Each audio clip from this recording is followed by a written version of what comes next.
We try to give them recognition.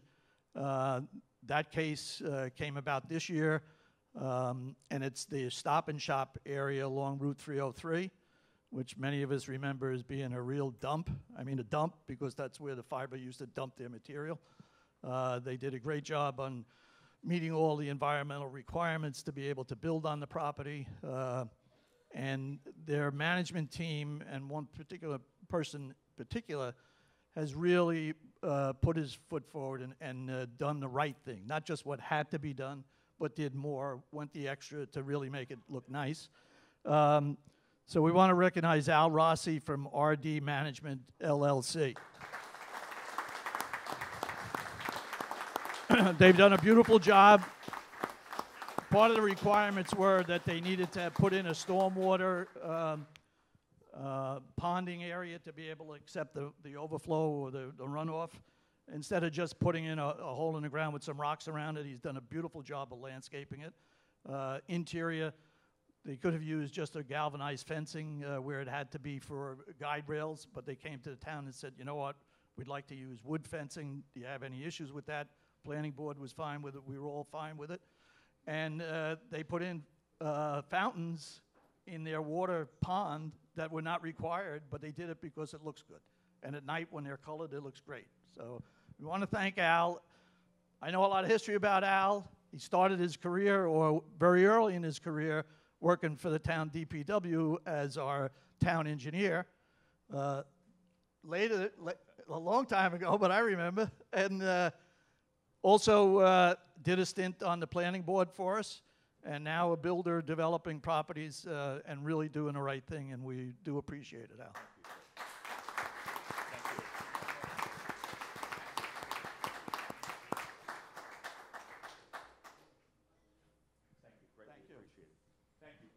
Thank you, Mr. Rossi. It's a pleasure to have people coming into the town, especially when they grew up here or lived most of their life here and they really want to make things better. I mentioned about Keep Rockland Beautiful before, and it's unbelievable the turnout and the work that's gotten done here the last couple of years. Volunteer groups have been popping up all over. I know there's a lot of smaller groups, and we're not recognizing everybody, but we did have some groups that identified themselves as a focal point for a particular community, and people came and helped them out.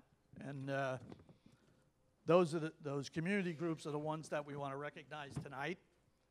And if anybody knows of somebody that they think did a great job, let me know, and we'll try to make sure that we include them in our open house or another time. We have, from the Blauvelt Community Cleanup, Christine Delitz. Right. Orangeburg Community Cleanup, Mary Kane.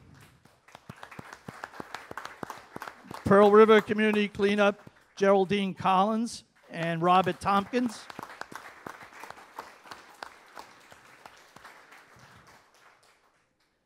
Spark Hill Community Cleanup, Kevin Kilner and Robert Tompkins. Busy guy, huh? And a Tappan Community Cleanup, Steve Navito. This is really great. I'm just going to give you a really quick rundown because I did get the numbers. The Pearl River community had 120 volunteers. They did 10 locations throughout the town, and they did that about 2 weekends ago on a Saturday morning, right? Blauvelt community, 36 volunteers, 48 bags, and 32 bags full of recycling. Those are 55-gallon bags. That's a lot of junk. Tappan, Steve, 42 volunteers, 42 garbage bags, and 8 recycled bags. And Orangeburg, they had 13 volunteers, 14 bags, and 8 recycled bags. So all of those things go either to the recycling goes to the Solid Waste Authority, and the rest of it, the Highway Department here picks up and brings it to our facility up on 303 in West Nyack. So that's partly how we work together with them. But thank you so much for your efforts. I'm sorry, who else do we have? Oh, I'm sorry. The people that organize it, yeah. I'm sorry I missed that. The director executive director of Keep Rockland Beautiful is with us, Sonia. Sonia Cairo, please. She puts the program together not just for here, but for all over Rockland County.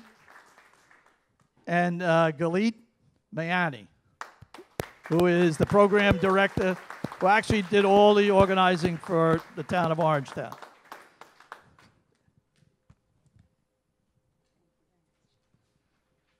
So again, I want to thank everybody, and this is an ongoing event. They're going to have a cleanup. They're having a cleanup party up at the Germans Park on the 29th of May.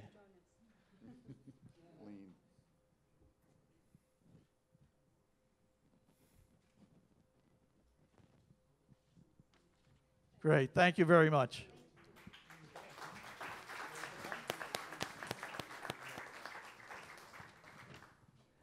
I promise we'll move along. We do have a couple of things I do like to recognize in the highway department itself. We have some great employees. We have all great employees in the highway department. Very dedicated men and women. In the last 2 winters really showed their stuff. Long winters, hard work. And some of the things I'm going to talk to about right now is amazing that they've even made it this far and just didn't give up sometimes, because sometimes it gets pretty difficult. But this year we have 2 gentlemen from our department that are celebrating their 25th year of service. Tom Icabellis, who is here. He's the head of our mechanics section. And Anthony Lamandry. He's home resting because he worked so hard today. He couldn't make it today. But thank you, Tom. Also, something that we give out, just like they did in high school and we did in grammar school. Grammar school, I guess, I think they gave it up in high school. But I always think it's important to recognize for people that come to work every day and actually come to work and do their job. And we give out a 100% attendance award each year. This year we have 5 people. So we have 10% of our people were there 100% of the time. As I said again, in the winter and the conditions sometimes that you're working in the highway department, it's pretty amazing that they have sick leave, they have all kinds of time to take off if they want, but they don't. They come to work every day, and we really do appreciate it. And Carl Bond is here with us. I think this is, he's done this before. Tom Caputo. Carl is a motor equipment operator in the highway department. Tom Caputo is a motor equipment in the highway department. Stay right there. Jim Dillon. He's one of our road supervisors. He's got little kids and he's not allowed out at night. Steve Elmendorf, who's a longtime employee, a motor equipment operator. And the leader of our operations, who does this by example all the time, is Mike Yanazone. He's our general foreman. And I think this is about the 18th time in the last 15 years that he's made it. So.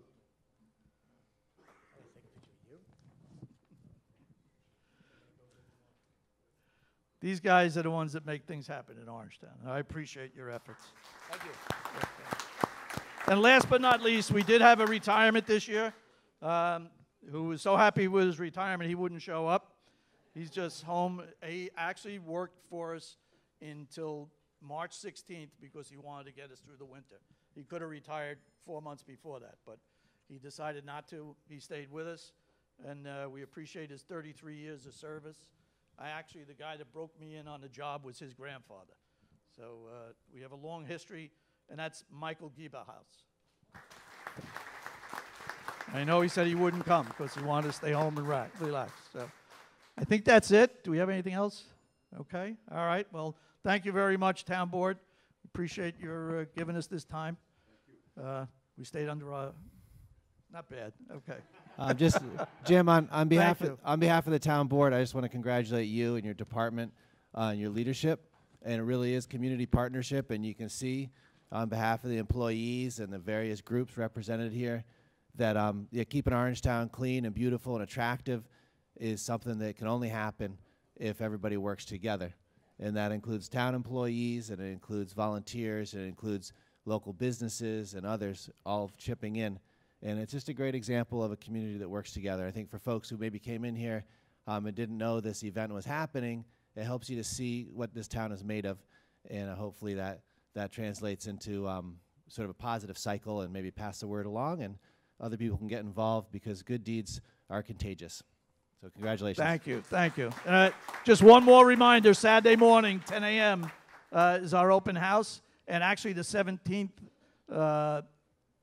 Sunday begins the National Public Works Week, and Orangetown participates in that. And that's recognizing public works people from all over the country and North and Canada. So if you see a public works guy, pat him on the back, tell him he's doing a good job. Thank you. It's a good idea. All right, so I'll make a motion to just have a brief recess so that folks can move out and grab some refreshments and socialize a little bit. And then the town board will reconvene in about 6 or 8 minutes. Does that work all right for you guys? Okay. Second on that. All in favor say aye. Good evening. Good evening, folks. Hopefully we got the volume turned up enough here. Thanks so much for coming out. I'd like to start the town board meeting. If folks could find a seat. Thank you very much.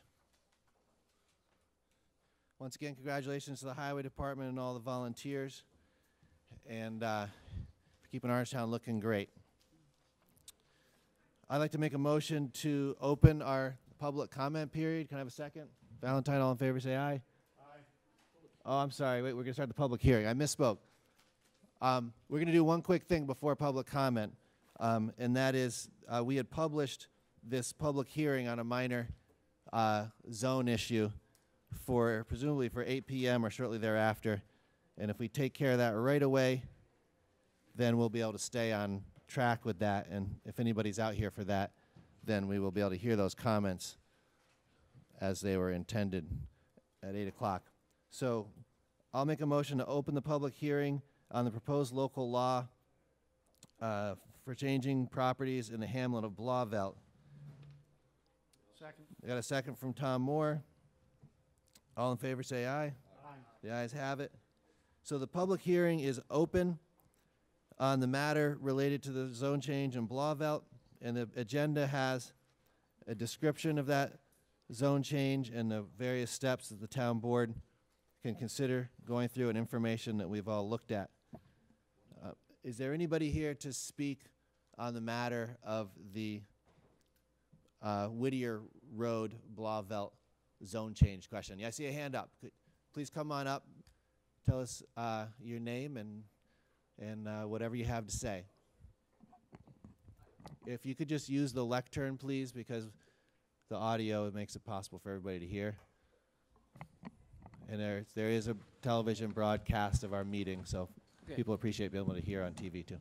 My name is Joseph Hovsepian. Welcome. I've been a resident of Orangetown for over 50 years, and I'm here to speak on behalf of the applicant for the zoning change. The applicant wishes to add to his house, an addition to his one-family house, and with the property being a commercial piece of property, he could not meet the requirements to add on to it. It's very restrictive, and so therefore an application was made to change the zoning, and to note that all the surrounding properties, save for the one piece of property north of the property in question, they're all zoned residential. I think zoning his property, the applicant's property, and the adjoining neighbor's property would add to the value of the other residents in the area. It would prevent any commercial development of those two lots.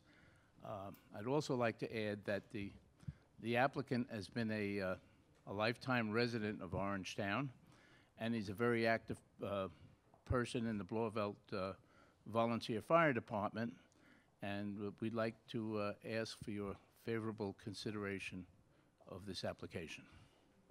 That's all I have to say. Thank you for that. Do you have any questions? I'm pretty familiar with what we're trying to accomplish here, so we appreciate. We're listening to the public right now and any other adjacent property owners. So, okay. Can I member of come the back town and board have any questions for Mr. Hovsepian? Nope. Seeing none. if there are any negative comments, can I come back? We'll decide that later, but I don't Okay. think you have to worry about it. Thanks. Anybody else want to make a statement or anything? Or? So just as my father said, I would appreciate any consideration on the project. Thank you. Thank you. Yes, Well, ma'am. I'm his neighbor, 29 Whittier Road, and I also have been a resident in my, have been in my house for about 42 years. Could you just tell us your name, please? Deanna Lamhut. Say that again. Deanna Lamhut. All right, thanks. And my house has always been a house and never a commercial property. And we've always been considered when there's ever been any proposal in the lot adjacent to us. And it has been helpful that any zoning board has always considered us a house because we're not commercial. And I also encourage Mark Hosepian, and I approve of everything that he's going to do. And it would benefit me also in any future development in any place next to me if I were considered what I really am, a house. Right. Thanks for that comment. Okay. Just for the public to understand, there's certain small parts of Orangetown which are residential, but they're just over the line in a commercial district, and it oftentimes people who live there make an application to adjust the line so it can be zoned according to the way it's used. Is anybody else here to speak on the question of the Whittier Road zone change? Just raise your hand if you are. Nobody actually signed in, so. All right, I have a motion to close the public hearing from Councilman Divany. I'm sorry, I got a hand up.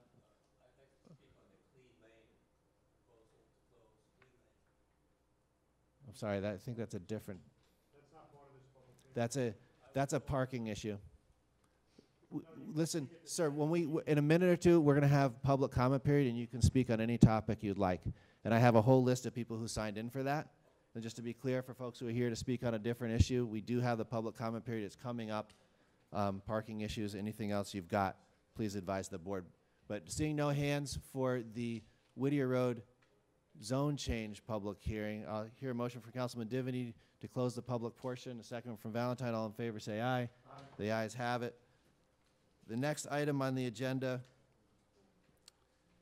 after closing the public hearing, there's two items. There's the declaration of lead agency by the town board, and then there's the item which we could take, but I don't think we will tonight, which is actually making a decision on the zoning matter. But I think we've been advised by our council that there's a timing issue there, and we need to get all the different reports back from other agencies and stuff like that. I'm correct in that, right? We're not. Yes,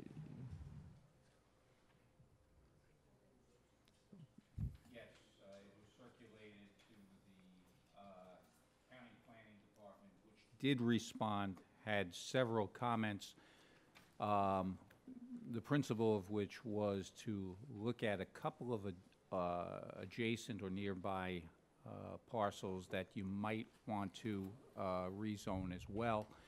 So you might want to consider those comments. The town planning board by statute has 30 days within which to offer comments on a proposed text amendment. It hasn't yet been 30 days. I understand it's on the agenda before the planning board for tomorrow evening, at which time they'll take it up and will submit a recommendation. So I recommend that you defer action ultimately tonight on the matter until your next meeting. All right, so should we just leave off there, or do we need to declare town board as lead agency and so on and so forth? You could do that this evening. Okay, I have a motion. The next item has to do with the anytime the town board considers changing a local law, we have to go through a state mandated environmental review, which in some cases there isn't a whole lot to review, but that's the law. It's called SECRA, the State Environmental Quality Review Act, and I have a motion from Councilman Troy. Second. A second from Moore to accept this resolution, which essentially declares the town board as the lead agency for the purpose of circulating this proposal to the planning board and zoning board and other relevant agencies, and also making, I believe it makes a declaration also of a negative declaration under SECRA, saying that having reviewed the matter, that the change does not pose a sort of a significant environmental issue and doesn't require an environmental impact statement, but nonetheless, it is a matter for review. Well, actually, you did direct circulation in April, which was done. The town board is the only agency eligible for lead agency status. So the motion before you, as printed on the agenda, is to declare the town board to be lead agency for purposes of environmental review, and if you're so inclined to declare and adopt a negative declaration, a copy of which is a part of the agenda.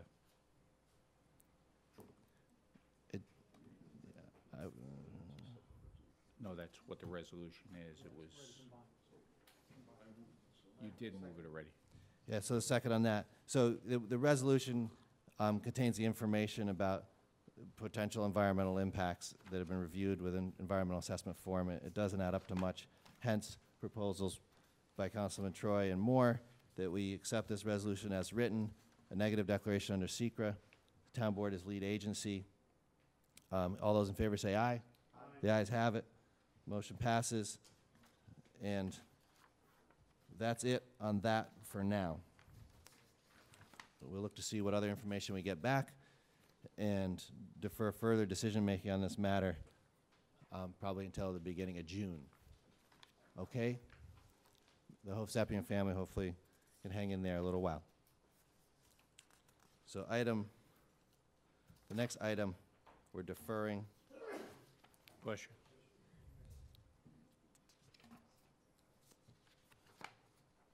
Okay, that takes us to item number 5. But before we get into further matters, we want to have our public comment period. So I'll make a motion to open public comment. Do I hear a second? Second from Troy. All in favor say aye. Aye. All right. When we finish the public comment, we'll start up where we left off. Right now, as we always do at regular town board meetings, we open up the microphone here for 3 minutes for folks to say whatever they think the town board needs to hear relative to an agenda item or an item that should be an agenda. I have a sign-in sheet with about 16 people listed. The first person is Nancy Antonucci. Could you please come up to the podium?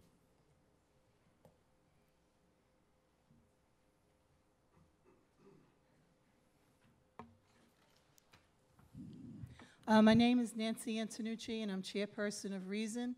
I'm here tonight to speak about 3 issues. First, I spoke with Andy a few weeks ago, and I told him that a principal party of Lionsgate Production has contacted the state about purchasing the former children's site. Since I know this building's been on the state surplus list since at least 2012, and that this building has been a great concern of mine and my group, I asked the board to look into this immediately. We must be proactive. We have Wilson Elsner in Albany, and I hope they've reported back to the board with any information about this. If not, they must. I realize that the generating plant is presently operating and has been included in the surplus package of this site. Perhaps O&R should be contacted and asked if they're interested in the plant to use as auxiliary power. The timing may be right in light of what happened at the Indian Point on Saturday. Second point is lot number 1 in RPC. We understand that a housing developer, a sports complex, and possibly OMM have shown interest in purchasing acreage of this prime, pristine area, which to my knowledge has no building to remediate nor asbestos problem. We ask the board to proceed with caution in this matter, since it may involve another 501c tax-exempt request. We need the highest sale price so as to help us pay down our bond when it comes due. We need tax monies to flow into the town. Budget time is right around the corner. We don't believe that this property should be used to solve an internal issue, which has become a hot-button topic. Believe me, I'm getting calls and emails about this. Also, since the GAA and the softball teams, when they finish their games, exit the hospital, they use 3rd Avenue, which flows onto Convent Road. So whatever is built on the south side of the property, Lot 1, will impact the residential area which I represent. I just want to go back to the children's site for a minute. In my thinking, you know, As that site goes, so does our neighborhood. That's really important. And this lot number 1, believe me, is important to us as well.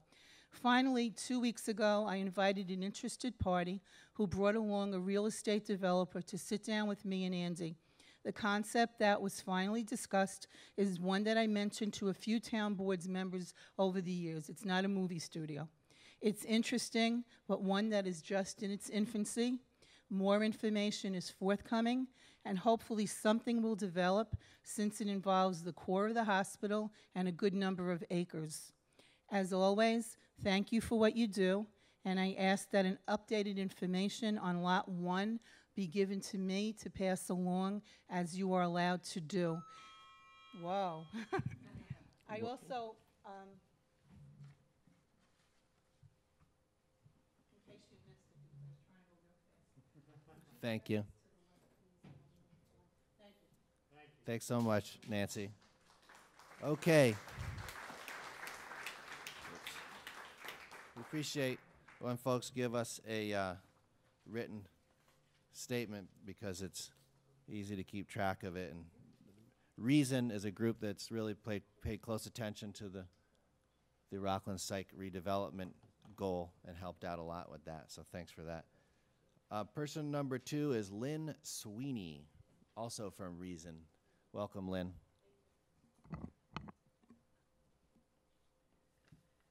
My name is Lynn Sweeney, and I am a member of the Reason Board. Continuing what Nancy has just said, we believe that in order for the RPC site to be attractive to developers, a serious look needs to be given at the intersection of Van Wyck and Convent Roads. There is a large brick building with a boarded-up house adjacent. These 2 sites have been unused for many years. They are unsightly and may be in violation of town code. They detract from the beauty of an area where residents take pride in their homes. Also, our board has been an active group since 2003. We are kept informed by our chairperson.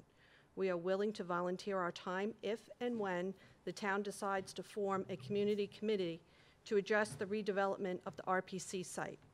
The Reason member list includes at least 100 households of residents interested in town issues, and we look forward to being updated with regards to the RPC property. Thank you. Thanks for coming out tonight.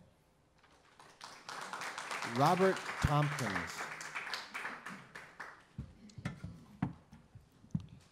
Yeah, Honorable Town Supervisor and board members. I'm Robert Tompkins from Pearl River. As you know, I'm on the Board of Directors of the Orangetown Housing Authority, otherwise known as Cartwood Village. It's 104 units, 1-bedroom units. We rent out to seniors for $850 a month. Orangetown residents are encouraged to investigate if they need senior housing. Tonight, one of your agenda items has to do with reappointing another board member, Jack O'Connor. I am rising to support he being reappointed by the board for another term. Thank you. Thank you, Robert, for that recommendation. Larry Sparber. Good evening. My name is Larry Sparber. I'm the Labor Relations Representative for the Civil Service Employees Association here in Rockland County, representing the town of Orangetown CSEA. And I'm here to just bring up a point regarding item number 9 in your agenda for this evening, which was buried, obviously, in the middle, but which has a direct impact on employees and members of our union, specifically the request for an RFP that's going out to prospective bidders for the Blue Hill Golf Course. Although it lists here the RFP would include the pro shop, the restaurant. It also includes the overall golf course, which to us means the employees as well. This is an attack on the union. This is nothing new here in this town for the past several years. And it's an item that should have been brought to the union initially, should have been discussed with the union before it was put on the table. And at this point in time, we would demand that this item either be deferred until further discussion or rejected in total. We've had no information about this. We have had no discussion about this. We have no information about this. And quite honestly, the disrespect that's being shown by this town board to the employees is really beyond belief. This is something that we're going to fight. this is something that we demand that you change, because if you don't do it now, we will remember you come November. Thank you, sir. Mr. Michael Mandel.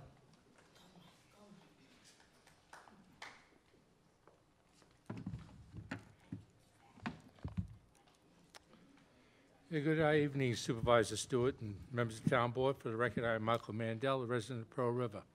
Before I talk, I just want to concur with Mrs. Antonucci on what she said about needing tax ratables and paying off our bond, which I think is over $6 million still on the site. Several months ago, Councilman Divney spoke about the possibility of Toll Brothers building an over 55 community at the Rockland Psychiatric property on site number 1 by the reservoir. The RCP master plan calls for housing, all commercial rateable. Reportedly, Toll Brothers would buy the property for $3 million, and the resulting tax rateable property would generate $800,000 a year, give or take, to the town and to the school district. What's the status of the project? I'd like to know, and I think a lot of other people would like to know. However, I'm hearing that the project was left to die so that the property could be sold for below market value for $1.5 million to the Orangetown Mighty Midgets and or associates to build more fields as a private enterprise with very little taxes, if any, paid to the town and to the school district. If this is true, it would be not only outrageous, but an affront to the taxpayers who purchased RPC. So we can't be going out giving property out. If those the people that are fighting over the fields there have to sit down, as Mr. Troy said to them at the workshop, Councilman Troy said, settle it between yourselves. We don't need more fields. We're still sitting there with the Stedge property. I think it's, what, 6 or 8 years now? It's being, at least, we're not getting anything. Nothing being built on there. If Orangetown Mighty Midgets are looking for property, let them deal with the owner of that property. But that number 1 property over there is probably the best site on all of Rockland Psychiatric property that we purchased. It overlooks the reservoir.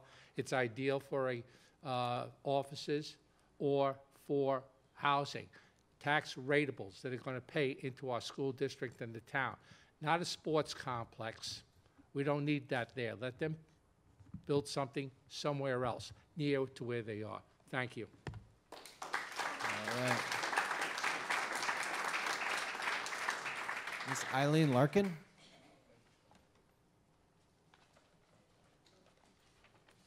Good evening, members of the board. I'm talking about the updating of the town codes, which is certainly timely. One of the things I should like you to consider is a tree law.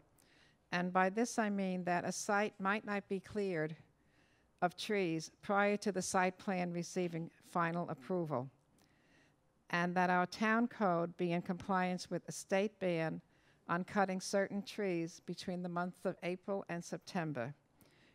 Recently, upstate New York, on the way to the Kingston area, there were over 200 acres cleared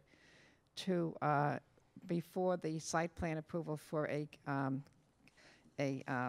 not a gambling casino. And I understand what's important is to say that it has to have, a plan has to have full site plan approval before trees can be removed. And that is happening quite a bit, not only here in Orangetown, but throughout the state of New York. And there is a state code which bans certain trees to be cut because of they want to protect bats. When you're doing the town code, I hope that you will require that the long EAF will have to be filled out by all applicants, not the short EAF, which was done by Anelitech at the beginning of their project. I also suggest that term limitations for those serving on our land use boards and the term be reduced from 7 years to 5 years, and that they only have 1 term on any of our land use boards. There are wonderfully educated people in this town that could serve on these planning boards without it becoming a powerful place for people to stay on for 15, 20 years, and that in itself is dangerous. Anyone who serves on our land use boards not serve on a school board. That's a conflict. They should serve only 1 board, either the school board or the town board. And I make these suggestions in good faith, and hopefully they will be considered. Thank you. Thank you, Mrs. Larkin. Patrick O'Reilly.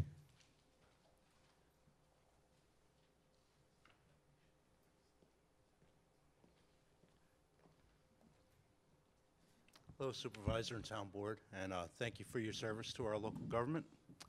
My name is Patrick O'Reilly. I work for the Lamont Doherty Earth Observatory at Columbia University in Palisades, New York. And I've come to just ask you to clarify or consider something as you look to amend your zoning law relating to prohibited uses on the agenda tonight. I think there's a slight typo in section 4.41. I think the intent was say manufacturing uses and laboratory and research facilities, including all preliminary stages relating to or in furtherance thereof. This is talking about uses in manufacturing and research and development supporting manufacturing that generates some chemicals that we probably none of us really want to have in our community. My concern here is that when you talk about laboratory and research facilities, that's what Lamont is. You know, we are a university, but we do host laboratory and research facilities. And the trend in research economics may lead us to actually start working with private sector. We normally, we're an observatory. We do analytical chemistry. We do not do synthesis, which is kind of what's alluded to in this paragraph. But I don't know what tomorrow may bring. If we were to do synthesis, our synthesis would be in small quantities, benchtop, test tube size quantities, not reactor, prototype industrial processes. But, you know, if there's a way to just clarify this to say that this ordinance does not impact university research, that would be very helpful. Quick question for you, sir. Ordinarily, we don't dialogue when folks are asked, but this relates to only very particular processes Understood. that produce, for example, chlorine or benzene, not to research in general. So, Understood. what typo are you? Just it was a little confusing when I read the first sentence. It says manufacturing, comma, and then there's a positive, and then it says uses. I think it probably would read a little clearer if it said manufacturing uses, maybe including laboratory and research facilities relating to or to further its thereof. Can I just ask you an empirical question? Do you know if anybody at Lamont is producing any of these materials from primary products right now, whether it's benzene, toluene, xylene, chlorine, creosote? Ordinarily, we would buy these things. We Right. would buy So like this concerns hydrochloric nitric production. acid. Right. We would not produce that, but in doing some kind of chemical analysis or synthesis, we might produce chlorine Right, as a byproduct. as a byproduct. Right, which is not addressed within this. This is production from primary materials. It's Okay. the creation from scratch of a substance. Okay. Just to clarify. Okay. All right. Well, thank you very Thanks. much. Mr. O'Brien, you're right. We don't normally go back and forth, but you have an expertise here, and we want, I'm sorry, Ryan. O'Reilly, yes. Thank you. You have an expertise here, and I want to understand this, that we do it right. Are we splitting hairs here by saying research facility as opposed to research at a college? I mean, the word research is here. That concerns me. I'm echoing your concern because there's a whole list of items here that you may have problems with in your research. This sounds Right. like what you're saying. That's right. I mean, theoretically, some of our benchtop laboratory experiments and those of other colleges in the town might be construed as being prohibited uses by this ordinance. I don't think that's your intent. I really No. don't. But I maybe just saying, you know, accepting university laboratories or something to that effect might be helpful. All right, thanks for your comment. And if you could leave us your contact info, I'd like to follow up with you. Certainly. Yeah, That'd be please. great. Thank you, Supervisor. Thank you. Thank you. Yeah, because at the end of the day, it's not the type of research. What we're trying to address is the end result. Not address to it, is the end result of whatever's happening. So we got to be very careful here. In a sense, I agree with In a you. We do have sense. to be very careful. The code addresses the production process, not any of the waste products or emissions or anything like that. James Riley, sir.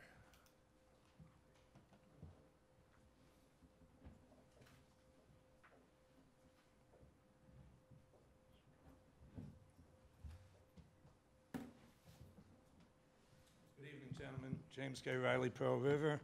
Here is a citizen's advocate on behalf of Stop Anilotech. Please don't mind, I have a loose tooth that may come out during this presentation. Some of you may enjoy that. All right. But to get to the point, I'll probably get to the dentist. My dentist will glue the tooth back in with some kind of strange-smelling glue. And glue, may I remind you, is why we have American zoning and planning, and why we have planning and zoning, the legacy of the town of Orangetown. To not have glue factories or other obnoxious industrial uses in our community, and that's the legacy of zoning in this community. No glue factories, and we should not have 84-foot-tall production facilities manufacturing BXT under the claim of research. I did represent Columbia University in a prior life against this town. Research is a university function as much as teaching.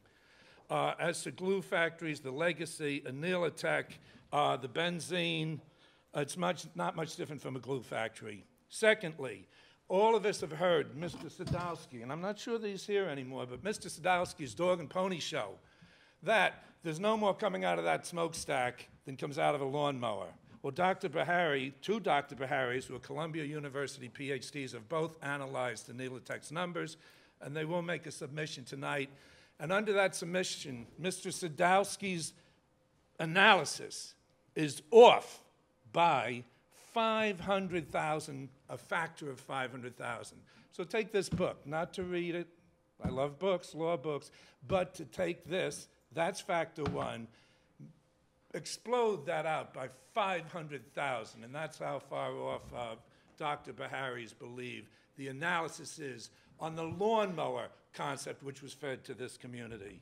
I believe tonight you have two proposed laws and a secret before you. Since February 9th, I've been urging you to consider first, the first part of Section 5, which is that you would expand the prohibited uses under 4.1. Expand those to cover things like benzene. Benzene is technically naphtha, it's already in the code. Send it out, secret. And I urge you to pass Section 1 of Subarticle 5 tonight. This is what the community is begging you to do. And there's no reason why you would not send it out for comment to the planning board, the DEC, et cetera. DEC's going back to your planning board and zoning boards. Those zoning boards and planning boards relied on the lawnmower analogy, among other things, in fact, under oath. Secondly, with regard to subsection 2 of Section 5, I think it's bizarre. I think it's unusual. It's questionable why you would grant greater rights than before to Anilotech. So why would you not pass Section 5.1? And why would you, under any circumstances, if you are in your correct reason of thinking, pass subsection number 2 and give Anilotech vested rights, which they don't have now? Thank you. Thank you, sir. All right, folks, listen up. I appreciate Mr. Riley is an eloquent speaker. I want to give the next speaker a chance to go, and it would be nice if we didn't have too many interruptions. Amy Wertheim, please.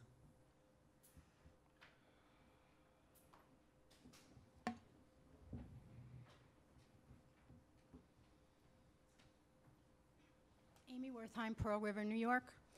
I don't have a prepared speech tonight, but I wanted to share with you. I attended County Executive Day's town hall meeting at the Tappan Zee High School last week with several of my Stop Anilotech folks. And he explained to us how Anilotech actually came to Orangetown. The Mid-Regional Economic Development Council proposed 5 or 6 programs / companies to come into the county. And Mr. Day didn't want to be third again for the 3rd year in a row. And the way you get to be first is to accept the companies that are proposed. So I just want to say to you that the reason you have all these people here tonight is because he didn't want to be number 3 again. And I want you to think about that, and I am paraphrasing, but please look at the town hall meeting that is on YouTube, and it is on rocklandcountygov.com. And I also wanted to say that the proposals tonight to change codes wouldn't be here if this weren't brought to our county. And I kind of feel like we're all spinning our wheels here. We don't want it, we didn't want it, but hey, we're number one now because we accepted all of what the Mid-Hudson Regional Economic Development Council put in our laps, and now we're making code changes so it doesn't happen again. It doesn't make any sense to me, and I don't think it makes sense to anybody here. Thank you. Thank you, ma'am. All right.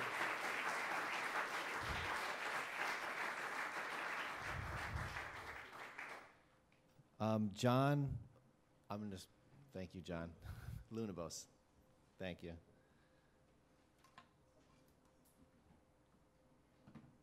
Good evening. My name is John Lunabus. I live in Blauvelt, New York. I came here 44 years ago. I've been working here since. And my comment here is about the proposal to close Clee Lane for parking for 6 months. It's apparently put forward as a pilot project. For 39 years, I have lived here, and I'm 3 blocks west of St. Catherine's Church, and people use Clee Lane when they come to St. Catherine's Church, and frequently there's no other place to park.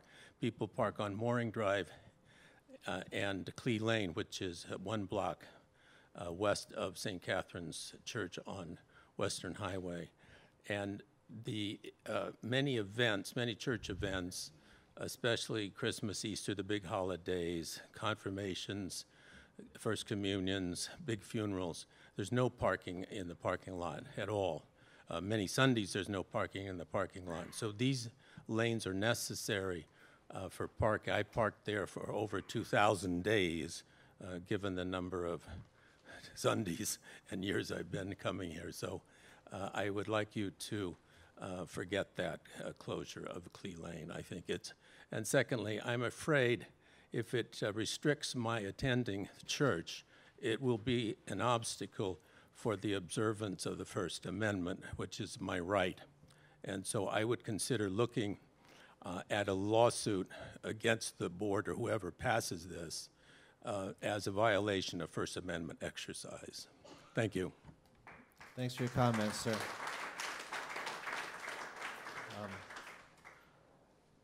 Cynthia Anselma.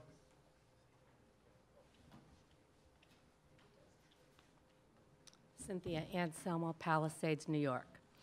I first came before the board just about a year ago with regard to this issue, which I know the board didn't think back then was important and probably doesn't think it's important tonight. Invasive plants, particularly talking about bamboo. At the time, I was referred to the Orangetown Environmental Committee. Went to the committee. Back in February, Mr. Ryan came, presented his findings to the board. We gave the board all documentation concerning the invasive and destructive nature of bamboo, especially when it's planted in close proximity to people's property lines with their asphalt driveways and their cable and other lines that run underground there. So I'm here to ask the board now to consider this issue again. They may not think it's important, but it's an important issue to me, which I cannot let go. Now, I know I've sent several emails to Supervisor Stewart, and thank you very much. You acknowledged every single one of them. I sent 2 emails to the rest of my elected officials. I did not get one acknowledgement. So to be sure that you received them, I printed them up, and I actually am attaching 2 photographs I took today. So you could see how the bamboo breaks up my asphalt driveway, grows on my property. And I have an extra one for you. Thanks.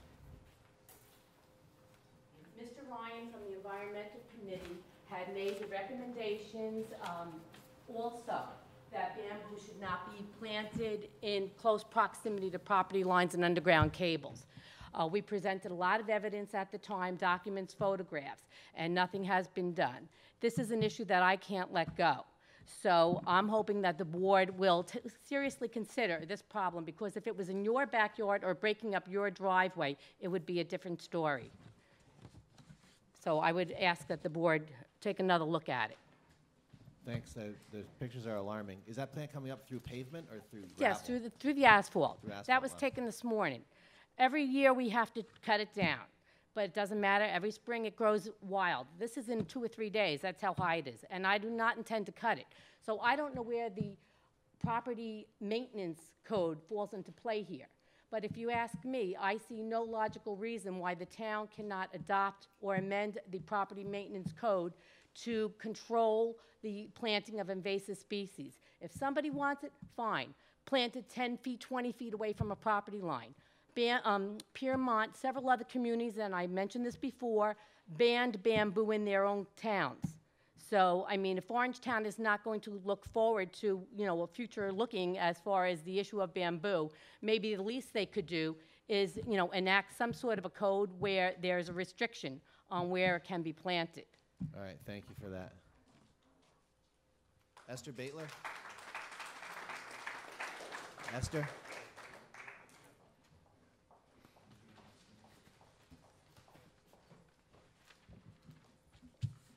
Good evening, Supervisor Andy Stewart and town board members.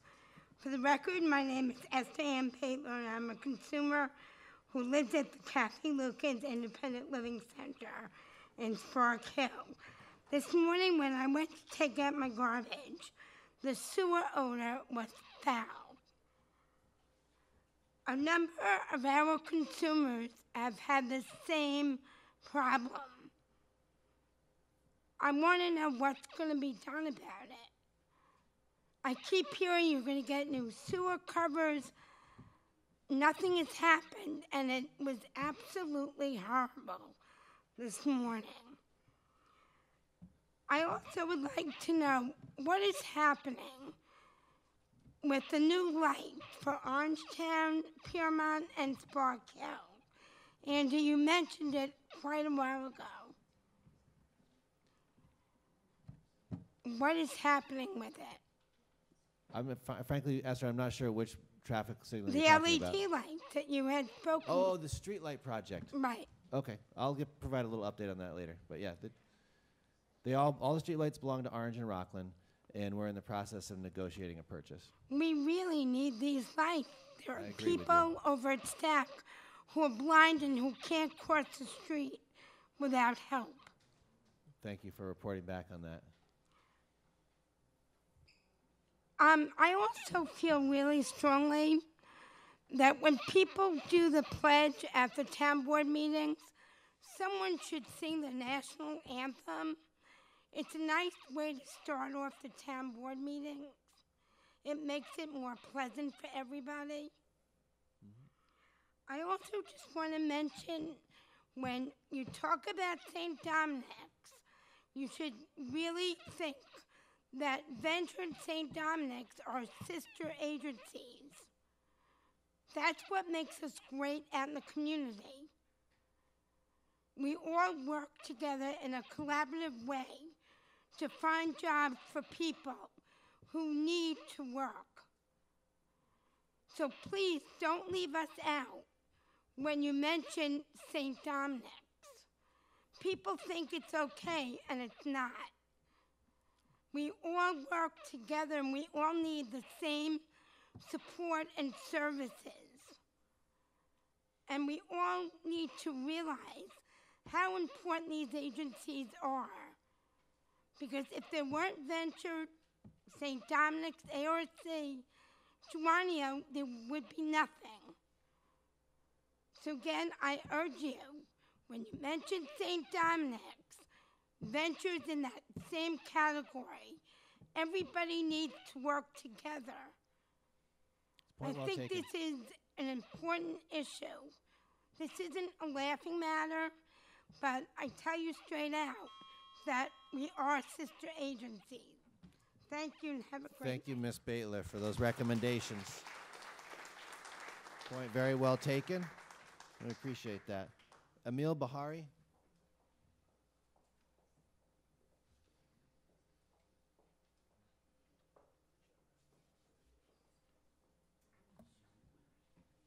I'm Emil Bahari, and I live in Pearl River, New York. I'm here to speak to the false information or misleading information that Analytech has fed to the planning and zoning boards in our community. The environmental element study reports, one of the studies we have, reports that 1 hour of mowing, 26 different polycyclic aromatic hydrocarbons were produced, including 100 micrograms of benzene. This is the toxic elements we're concerned about. This analysis by the environmental elements is in stark contrast to the analysis furnished by Triumvirate to the land use boards in our community, which was in part based upon information believed to have been provided to Triumvirate by Analytech or its representatives. The environmental data, the benzene produced by a lawnmower is, you won't believe this, 0.060, 0.00006, 0.22 pounds per hour. This must be compared to the analysis furnished by Triumvirate, which would have this town board and its land use boards and this community believe that the amount of benzene produced by a lawnmower is 0.114 pounds of benzene per hour. Triumvirate's calculation for lawnmower emissions is actually 518 times larger than the study produced by the other report we have. The number and underlying calculations that Analytech presents in support of its claim that will release about the same amount of benzene an hour as a lawnmower produces is erroneous and misleading. It is respectfully requested on the basis of the foregoing that the Orangetown Board undertake an additional independent review and analysis of this calculation to either validate or invalidate the computations set forth by Analytech Inc., which have now been challenged by this letter. Respectfully submitted, Emil Bahari and William Bahari. I'm add one more thing. The Triumvirate report estimation of the emissions is based on simulation. Now, everybody knows that you run a simulation by providing certain parameters. In this case, the important things are pressure, temperature, flow rate, losses in the equipment. And so you can set those parameters, and since the Triumvirate report does not, the Triumvirate consultants do not run the operation, they rely on Analytech to provide the value of the parameters, like a sausage factory. You provide the parameters of salt, pork, what have you, and you get the results. In this case, they get those parameters and they get the desired results. Thank you. Thank you. Excuse me. Mary Dispensary. Good evening. I'm sorry. I apologize. I put my name, my husband's, No my apologies sisters, required. my brother-in-laws, everyone, because those are my family members, and I thought this was a sign-in for attendance. Okay, no worries. But there's a reason why I'm here, obviously, and that is that I am appalled by the decision made by this board with regard to Analytech. We, as a family, moved up here from Queens to get away from carcinogens and to bring the children up in a more healthy environment. And now these carcinogens that we will be subjected to, along with all of the community members here who work so hard to keep this a beautiful community, we're very disappointed, and I'm just happy to be here to express my concerns and those of my family. Thank you. Thank you.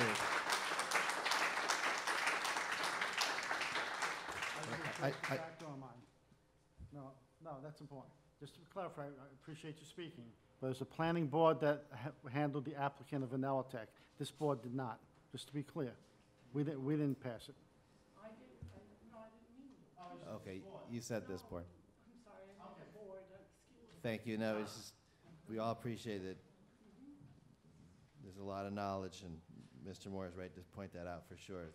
Distinctions are important. So are you saying that Frank, Bridget, Danielle, Karma, and Salvatore Mano are all, they're here, but they're not speaking? Sorry, I just got handed.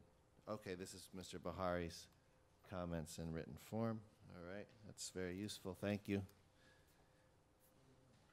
The next on the list is Scott Panis.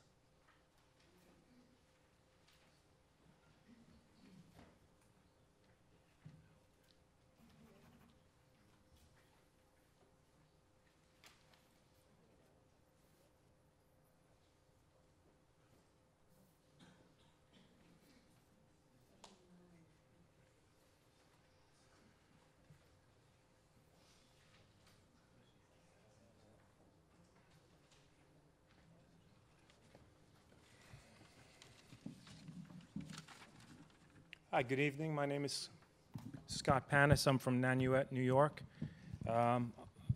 Thank you, Supervisor Stewart and the Town Board, for allowing me to speak. I'm here to talk about the concealment of information by Anelitech, and it's shameful that citizens should have to protect themselves. For the past 6 months, we've been foiling the documents from the DEC in regards to Anelitech that Anelitech tried to keep as top secret. And as Chuck Sorensen stood here and sworn that the primary amounts coming out of the smokestack were nothing but vapor. But in the information that we just received today, you can see in the email it says, we start with Anelitech's measured yield data in our lab reactor. That's a safe word. Measurements are made with gas chromographs, GC mass spec, certainly measurements made by a qualified petroleum hydrocarbon lab in Pennsylvania.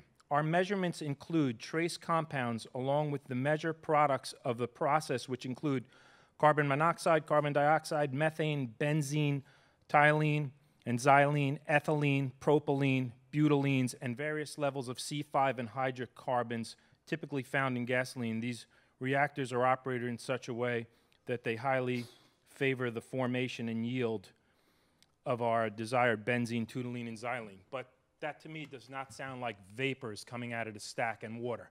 The fact is everybody wants to sit here and say it wasn't us, it was the planning board. This town board did not do enough to protect its citizens. And to say it's the planning board is not acceptable. In an area riddled with cancer, autism, we don't need more poisons. Dennis Troy, you mentioned Mickey Reeves a few months ago, and a boy that's tragic for a parent to lose his child. What would Mickey Reeves say to you sitting here and basically allowing a smokestack that's going to spew benzene, toluene, and xylene into children's lungs? And I guarantee you, find it in your heart to realize he's saying, how could you give me credit and say, you know, that, oh, what a good boy, and then in the same time you want more poison? Tom Deviney, I asked you months ago, put it in writing that it's safe for the town. Put it in writing and say that you'll protect us and that if there's a problem that the board will be responsible. I can't do that. Why would I be able to do that? Well, if you can't do that, then people aren't comfortable that it's safe. Also, Paul Valentine, you mentioned the disrespect to Chairman Garvey at the meeting. Yes, people might have been a little disrespectful. They're angry. They're upset that they're going to be poisoned. But at the end of the meeting, Chairman Garvey is seen saying to Heather Hurley, thanks for the 500 emails. And at that point, Bruce Bond and Chairman Garvey laugh together. They laugh. Go watch it yourself. They look at each other and ha, ha, ha, ha, like it's funny that people are going to be poisoned. And that an advocate, Heather Hurley, stands up and tries to protect her neighbors. But they laugh. That's disrespect. Bottom line is, if somebody fills out a loan at a bank and they lie on their application and they say, here's the information that's truthful, if in 3 months they discovered they lied, the plug is pulled. You have been fooled by Anelitech and the plug needs to be pulled. Thank you for your time. Thanks for your comments.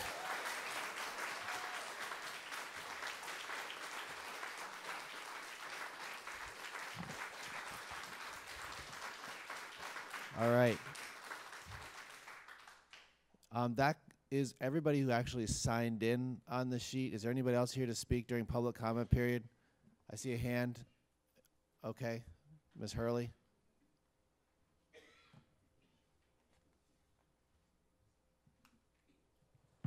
I'll try to keep it brief.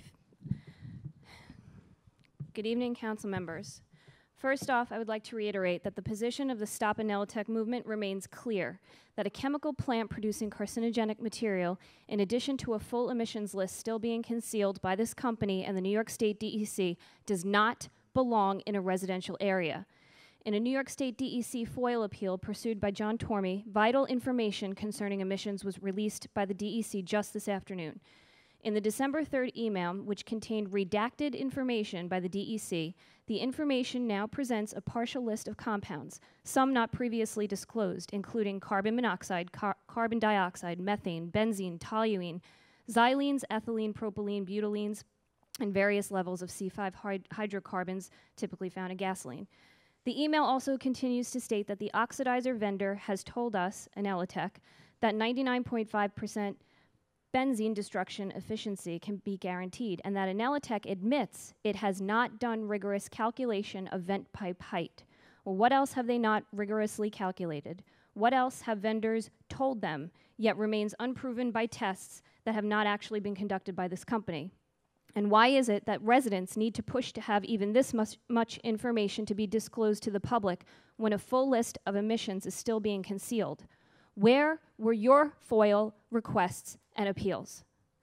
Despite the community's efforts thus far in putting a halt to this toxic expansion, I am in support of Section 1 in the supervisor's proposal, which will amend current prohibited uses in the town zoning code, whether in an R&D facility or manufacturing capacity. Tonight, the town board should have no problem in wanting to protect the community from future toxic polluters who wish to accomplish the same type of production in Orangetown, and should unanimously vote yes to the proposal listed in Section 1.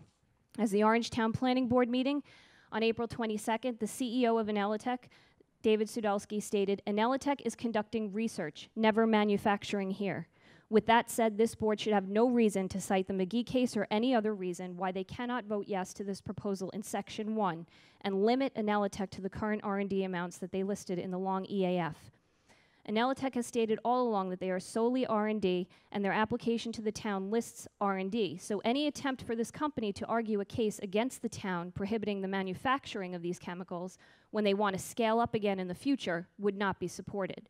And although I support Section 1 in this proposal, I strongly oppose Section 2 in this proposal, which states, "This amendment to the local law amending Town Code Section 4.4 shall not apply to any project that has on the day of enactment received final site plan approval."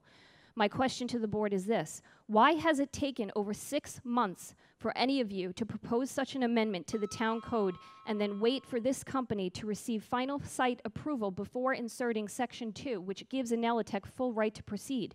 Why have you all waited for a decision to play out before making a pseudo attempt at protecting your community who elected you all into your positions on the town board? On May 1st, you were all tagged on Facebook to respond to my post, which included information I obtained in a telephone conversation with the environmental firm Trinity Consultants.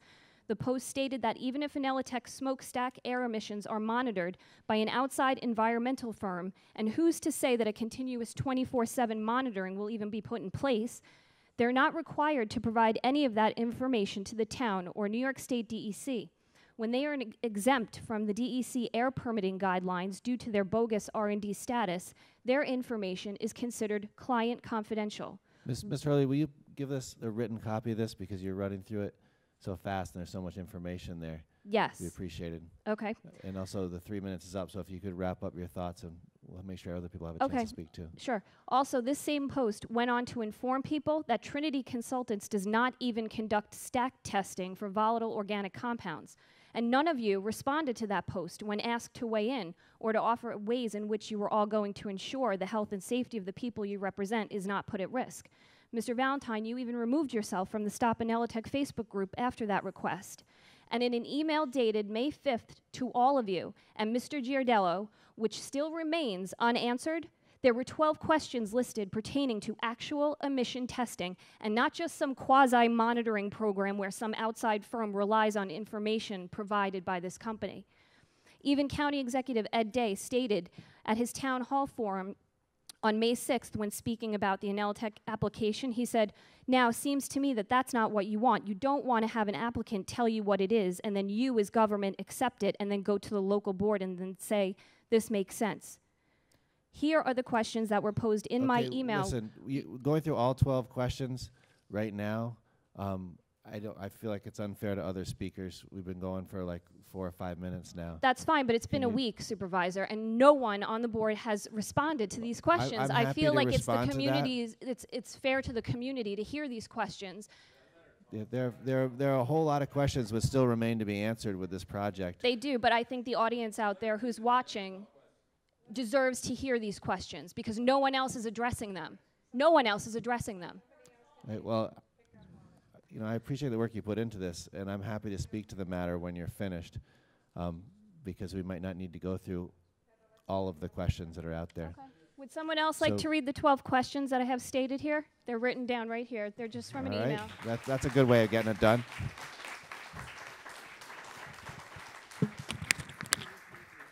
If you could just say your name and where you live, ma'am.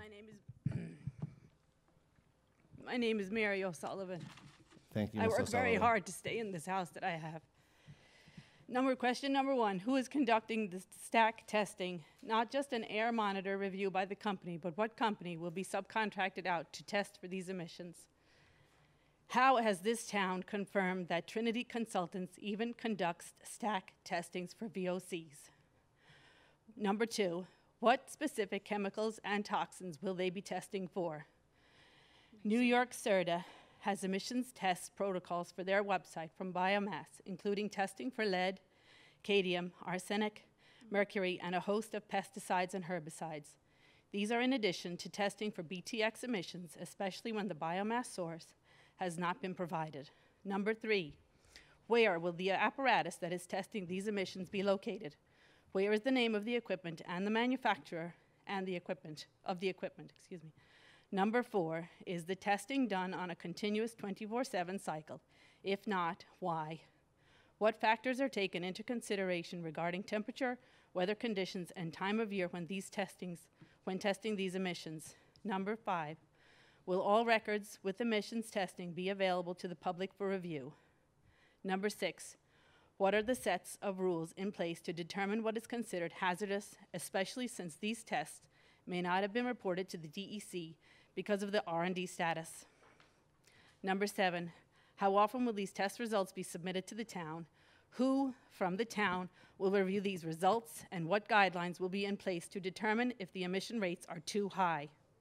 Number 8, how can Trinity Consultants or a subcontractor accurately test for all these emissions while a full emissions test is currently being concealed by Anelitech and the New York State DEC?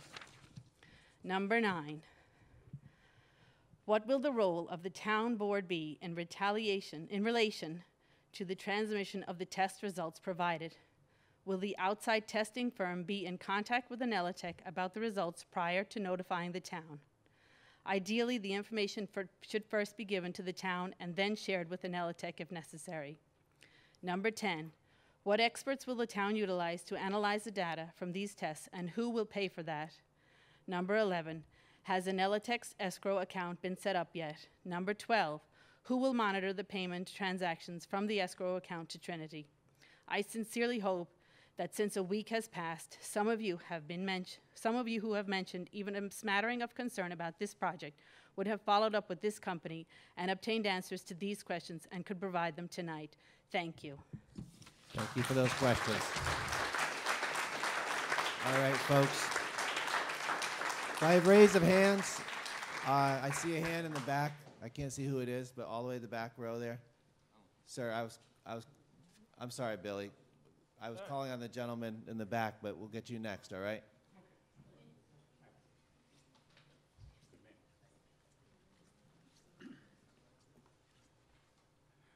Good evening. Watson Morgan, Blauvelt, New York. Hearing some comments along Lot 1, or any lot that you want to call it, which it's been called other names over the years, but anything that is at least 200 to 300 feet adjacent to Lake Tapan should be not necessarily preserved or preserved for the betterment of the people of this town.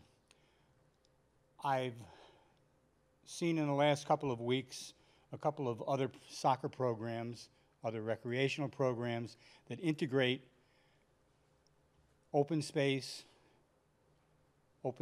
education, which I think is uniquely important to that property. And as I see people looking to get their fingers in it or use that property for payment of the bond, which I think should be, over the last 10 years, should be brought down by the town, whether it's by assessing the use currently we have for people who are within the town, free use of our fields. We're seeing that there is use of the fields by people other than the town. I believe that if it's going to be used by people from other than the town, that it be paid for by those people who are using it.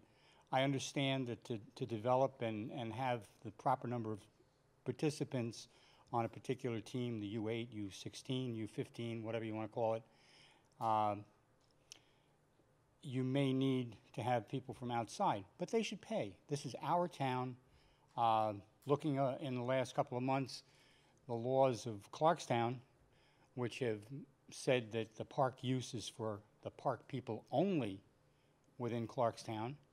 I see it firsthand because my kids live in Clarkstown and they have to have a pass to get into the parks. They are asked for identification when they go into the parks.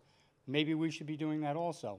Maybe we should have ID cards for everybody that's in the town so we can legitimately recognize who in the town is using it, who not in the town is using our parks. My niece's family lives out near Dayton, Ohio, and they have a very, very popular, similar numbers to our recreational use of soccer and other facilities. And they do it very nicely. They have 19 fields in one place, but within that one place, they have amenities such as gazebos to protect people from the sun. There's no protection, particularly from the sun, in any of our parks. I think that just this theme of use of property, I think we should be spending our time primarily on development of the core property, and our people that are involved in real estate and such should be vigorously looking at that aspect to be continued. Thank you. Thank you, Mr. Morgan. Mr. Ricaldo.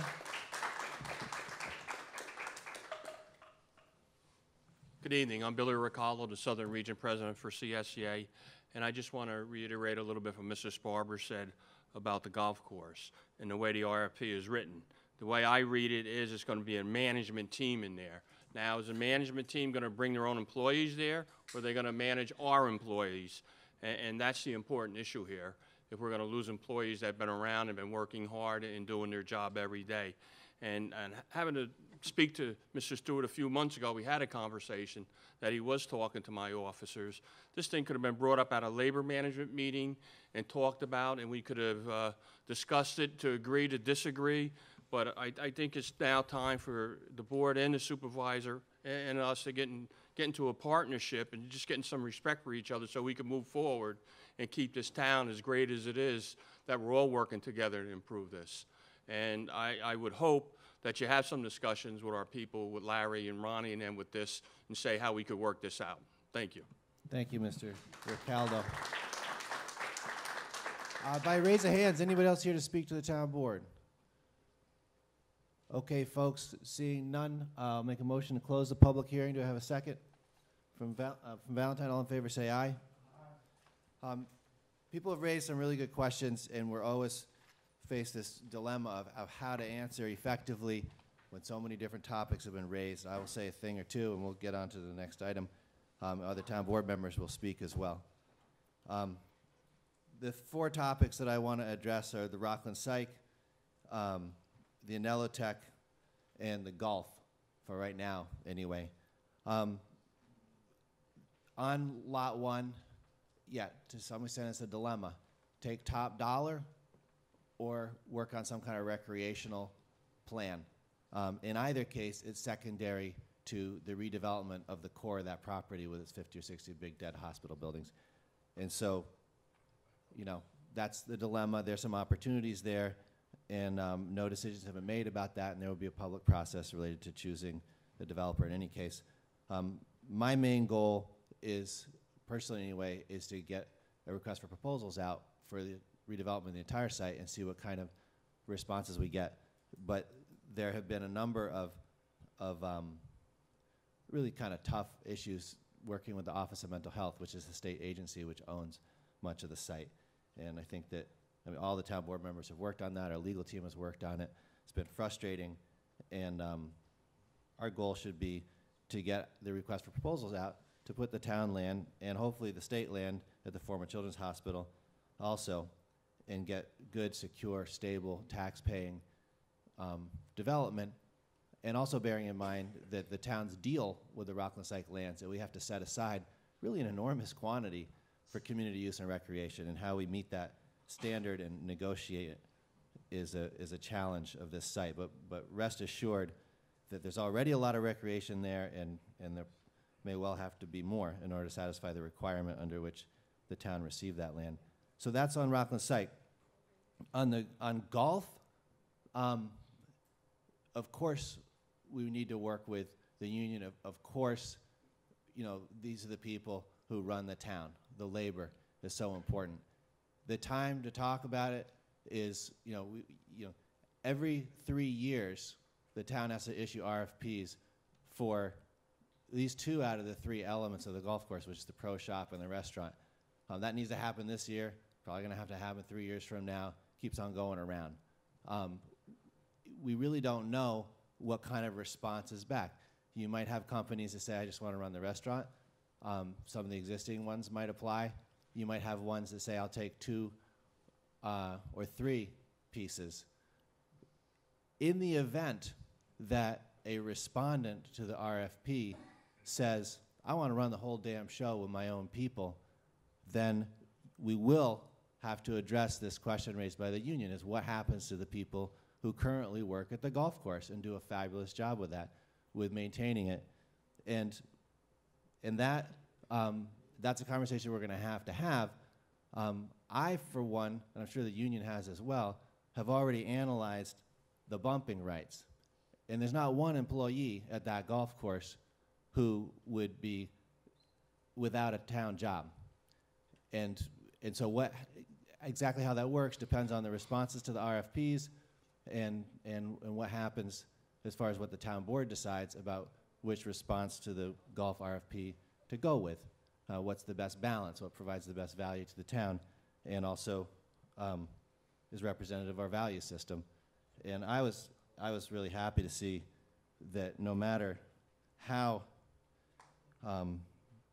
potentially upsetting and disruptive job changes can be, there's a big difference between that and losing your town job, period.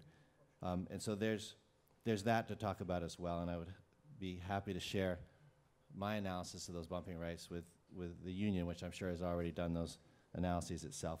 Probably can track those things far better than anybody else. So that's golf, and I'm happy to sit down with anybody, but I think we need to get the RFP out there because the terms of those licenses are going to be up soon, and we don't want to be left with nobody to run the place. So that's golf. On Anelotech, number one, always impressed by the eloquence, the passion, and the information that people bring. So thank you for that. Number two, just as a reminder, I don't think myself or any of the town board members, we don't necessarily respond to Facebook stuff on a daily or hourly or by the minute, but a lot of questions get asked, and an enormous amount of effort has been put in to responding and providing information. On the 12 questions that were raised by Ms. Hurley and Ms. O'Sullivan, I helped write those 12 questions. They're important questions, and they will be answered. And right now, the task of defining those matters is a work in progress because the building department was assigned by the planning board to go out and find a vendor who can provide pollution monitoring of the emissions. And all of those specific questions need to be answered within an agreement with that vendor. And that's something that I will bring back to this group. And as we're all aware, the Anelotech application has final approval from the planning board, but it will be at least a month or so of more work related to permitting and so on. And I expect, within a week or so, that John Giardello is going to be able to say with much more detail what kind of pollution monitoring procedures. Is it daily, weekly, monthly, and how is it going to happen? All these great questions will be answered through the work of the experts who are hired to do that. It's not something that we can just program out. That's why experts are hired, and the monitoring process needs to be reviewed by the planning board and agreed to by the town and Anelotech. And please just know that they're pursuing those details, but they won't be available until that contractor has been able to answer those questions, and then we can review their answers and kind of drill into it.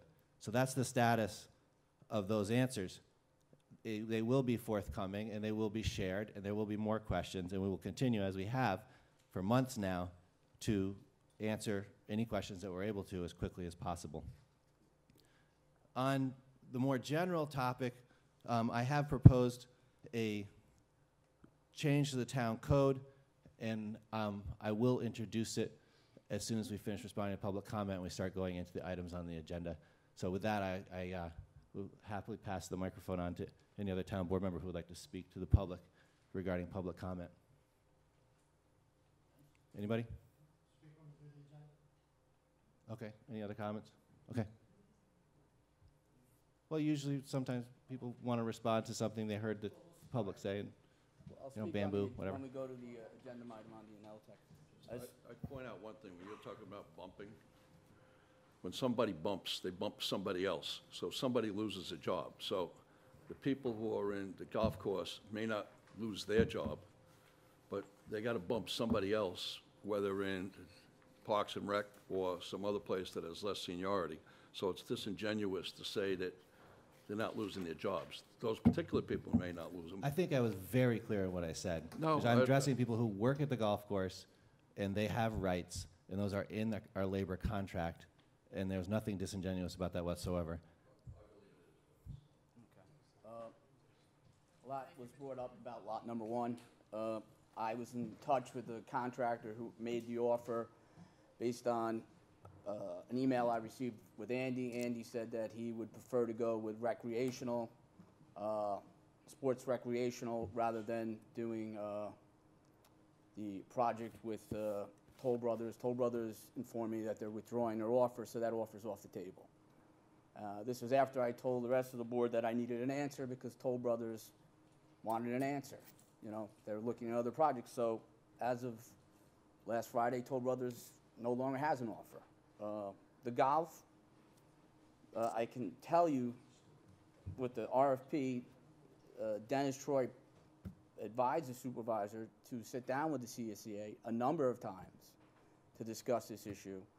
The initial RFP was just for one vendor, and members of the board said we should have, you should be able to bid on the management, the pro shop, and the restaurant individually, not just one proposal, which would have, in essence, led to the, well, I don't know about the bumping rights, but it would have led to the end of anyone working from the town at the golf course. But we had that changed, and now you can bid on 1, 2, 3 parts, all 3 parts, 2 parts, 1 part. So, and I think we do need to get that out. As far as Anelotech, we'll address it when we go over that, the next order of business. Just quickly for one comment.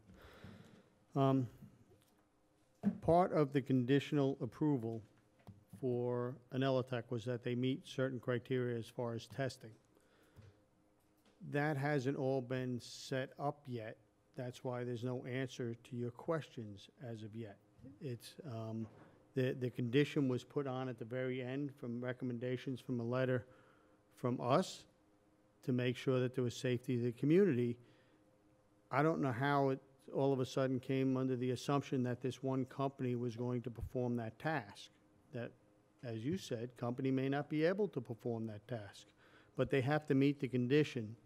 My understanding is correct, right, Andy? They have to meet the condition before they're given the approval to go ahead. So those answers are a work in progress. That's why you didn't get them. I offered to anybody here, and I put it on my Facebook page. If you have a question or concern, feel free to call me or email me. I'm not going to get in a debate on a Facebook page. For me, it just doesn't work. I don't have time to sit in front of my computer. I'm running a business as well as my duties as a town board member.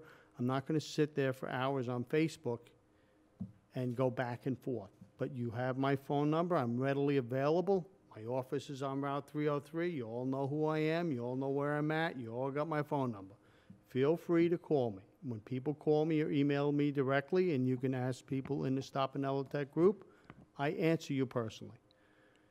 If I don't have an answer, and it's directed more towards the town as who's doing this, and there is no answer, I can't answer you because I don't have an answer. You know, that's the truthful part. We don't know who's doing the testing yet, so I can't tell you who's doing the testing. When we find out, I'll be more than happy to answer the question. So I removed myself from the Stop and Elotech page because my phone was pinging so much that I couldn't run my business. So, again, feel free to call me, feel free to email me, and I will be more than happy to answer your questions. Thanks for that, Councilman Valentine. So thank you again so much for your comments and bringing the information that you do, submitting it in writing when possible, and really trying to hear the answers you're getting, because we do try hard to get information back to you through various media. Where we are up to in our agenda is a set of resolutions that relates to prohibited uses in the town of Orangetown, particularly related to the hazardous chemicals. And there's two resolutions, actually, which is kind of the same as when we did the little zoning question related to Blauvelt. The first one essentially has to do with a secret review in the town board declaring itself lead agency for review of any matters related to changing town code. And the second one has a proposal from me to change the town code, and it also would set a date for a public hearing for public comment, because you do that whenever you change town code or consider it. And then what's not here, but which could arise after that public hearing, would be an actual vote by the town board subsequent to the hearing and consideration and getting referrals back from the planning and zoning, Rockland County Planning, and hearing people speak to the matter. The town board, after that public hearing, could then, if it chose, either adopt this amendment to the law or some variation on it. And there's some question as to how long that would take, and also because we're involved in a process of getting comments and so on, if the comments and the thinking of the board move substantially off of the proposed text revisions, at some point you have to take that new proposal and put it out to the public again and have another hearing. So what I tried to do with this was I think what Councilman Moore said last time, the low-hanging fruit. What can we do to begin now what is really an ongoing process, which is to take a look at town code and update it where it may seem obsolete or not kind of effective enough in its protection of the public. And what I did, and I'll take responsibility for it, although I got help from people who know more about law and so on, is suggest that we add several chemicals to the list. And I just want to be very clear what this law is. It's not a law about waste products. It's not a law about emissions. It's a law about what businesses can produce from scratch. So the existing list has things like chlorine. It's been illegal for a long time in the town of Orangetown to produce chlorine from scratch, ship it in and out on big trucks or something. And what I'm suggesting, in the same, is suggesting basically you shouldn't be able to make benzene, toluene, or xylene either, because those are things that are pretty dangerous and don't seem to be included effectively in this list of prohibited uses. And I'll note something that should be pretty obvious, but it's worth noting, I think, that despite the fact that there's a kind of a long list of prohibited things, all of which are pretty noxious, most businesses and most research laboratories aren't doing anything related to this. You know, they're doing all sorts of different kinds of research, great stuff, and they're not attempting to produce from primary products, you know, benzene, toluene, xylene, chlorine, or any of the other things listed here. So it's a narrowly construed attempt to say there's certain kinds of manufacturing, certain kinds of production, which we can do without. We want to swing the door wide open to all the good stuff. So that's the intent of that, and it lists laboratory research facilities too, because although they may be involved in producing much smaller quantities of these things, there's this kind of dilemma I think we face, which is perhaps the weakness of that distinction between laboratories and manufacturing anyway. And the DEC seems to think that laboratories are no big deal, so they don't really regulate them. And so I was thinking we should just include that. If something's really nasty and we don't want people to produce it from scratch at a large scale, then maybe they shouldn't produce it at a small scale either. So I put in laboratory research facilities in addition to manufacturing, threw in benzene, toluene, and xylene because we've learned a lot about those chemicals. There's probably others out there. And when you create an amendment, it doesn't mean that it's the end. It means that you're trying to take on and do an improvement to town law. But the town law grows over time, and stuff that's obsolete gets taken out and new stuff gets put in. But it is a process that's serious, and we want to take it seriously. So that's the proposal in a nutshell. The question, I also added in the question of burning municipal waste as a way of generating energy, which is a debate a little north of here in Stony Point, and I think nationwide. And maybe it's reaching a little bit because it hasn't been a topic of debate here now, but I think it's safe to say that here in Orangetown, we don't want like a waste-to-energy plant where we're getting New York City's garbage and burning for electricity and someone saying, isn't that green? So that's in there too. The most important part about this for me is the benzene, toluene, xylene, and the manufacturing being prevented. The famous Section 2 is here written that this is essentially a concession because I'm trying to pass a law that will protect the public health and not just get shot down. And when I proposed a moratorium, I got shot down. And I feel like we should get some work done that's for the future. So if we put in Section 2, it's an option. The town board can consider it. And I would like to hear what people have to say. But Section 2 basically says, we write this new law that prohibits benzene, toluene, xylene, and it applies to projects that don't already have final approval. And I know that's a concession because it doesn't stop in Nelitech. And it's something we need to talk about.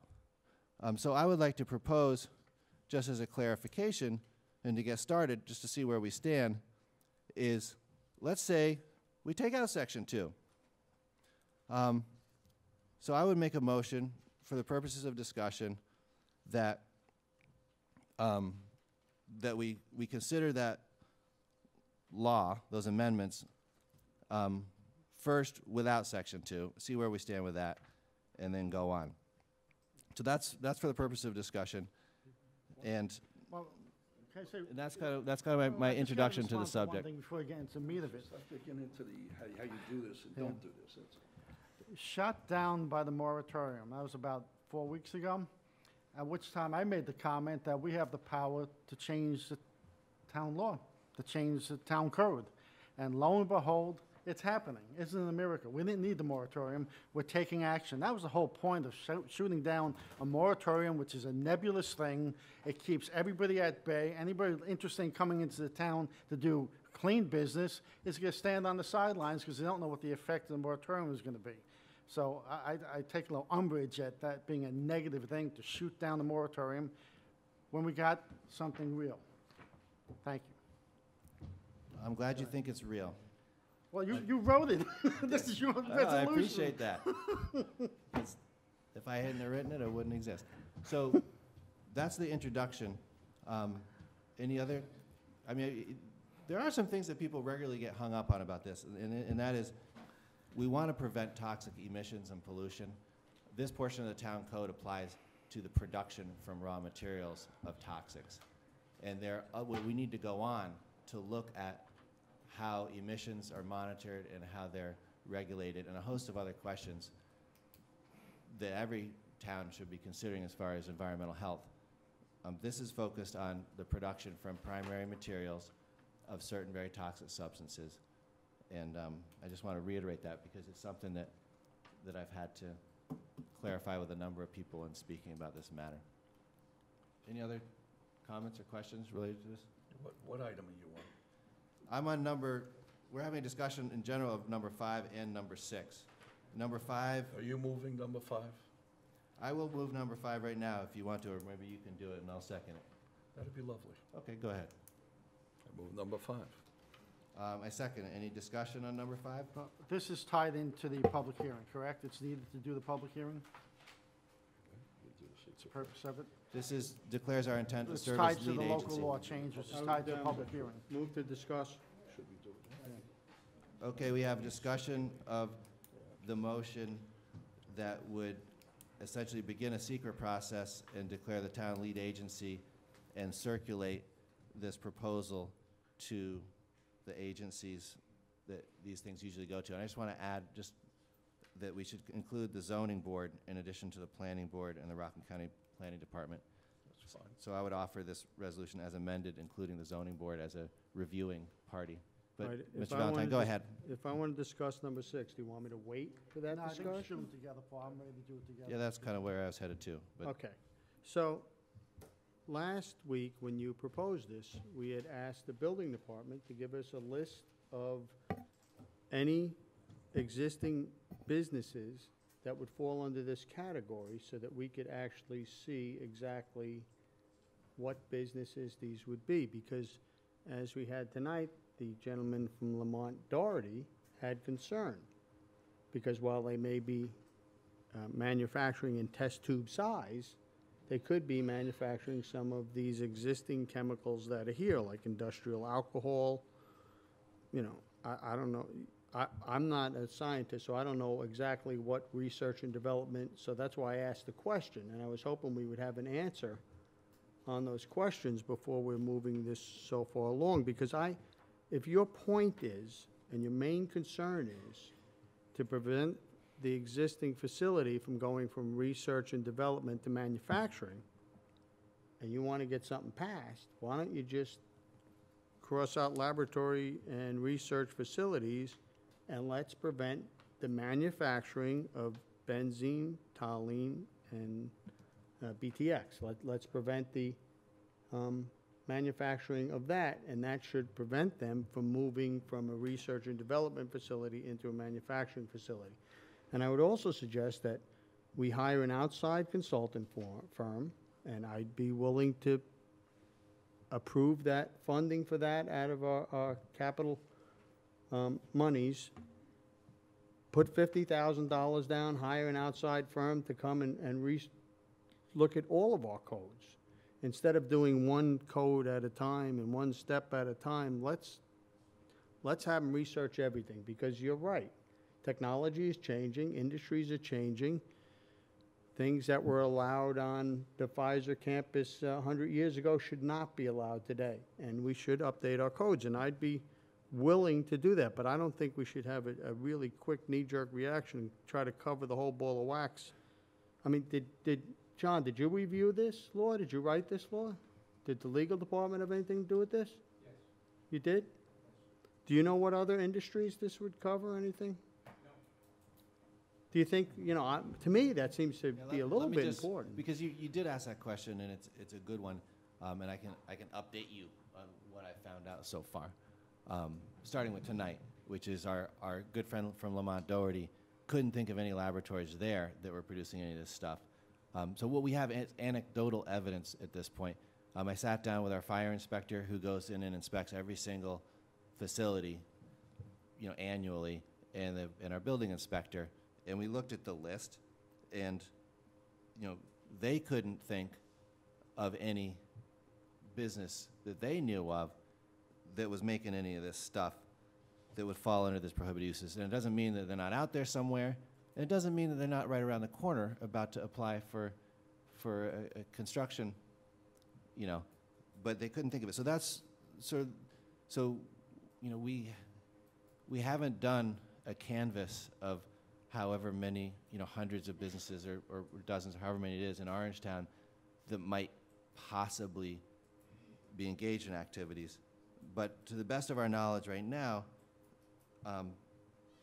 there aren't any that would be engaged in these prohibited uses, which is a good thing because they're prohibited.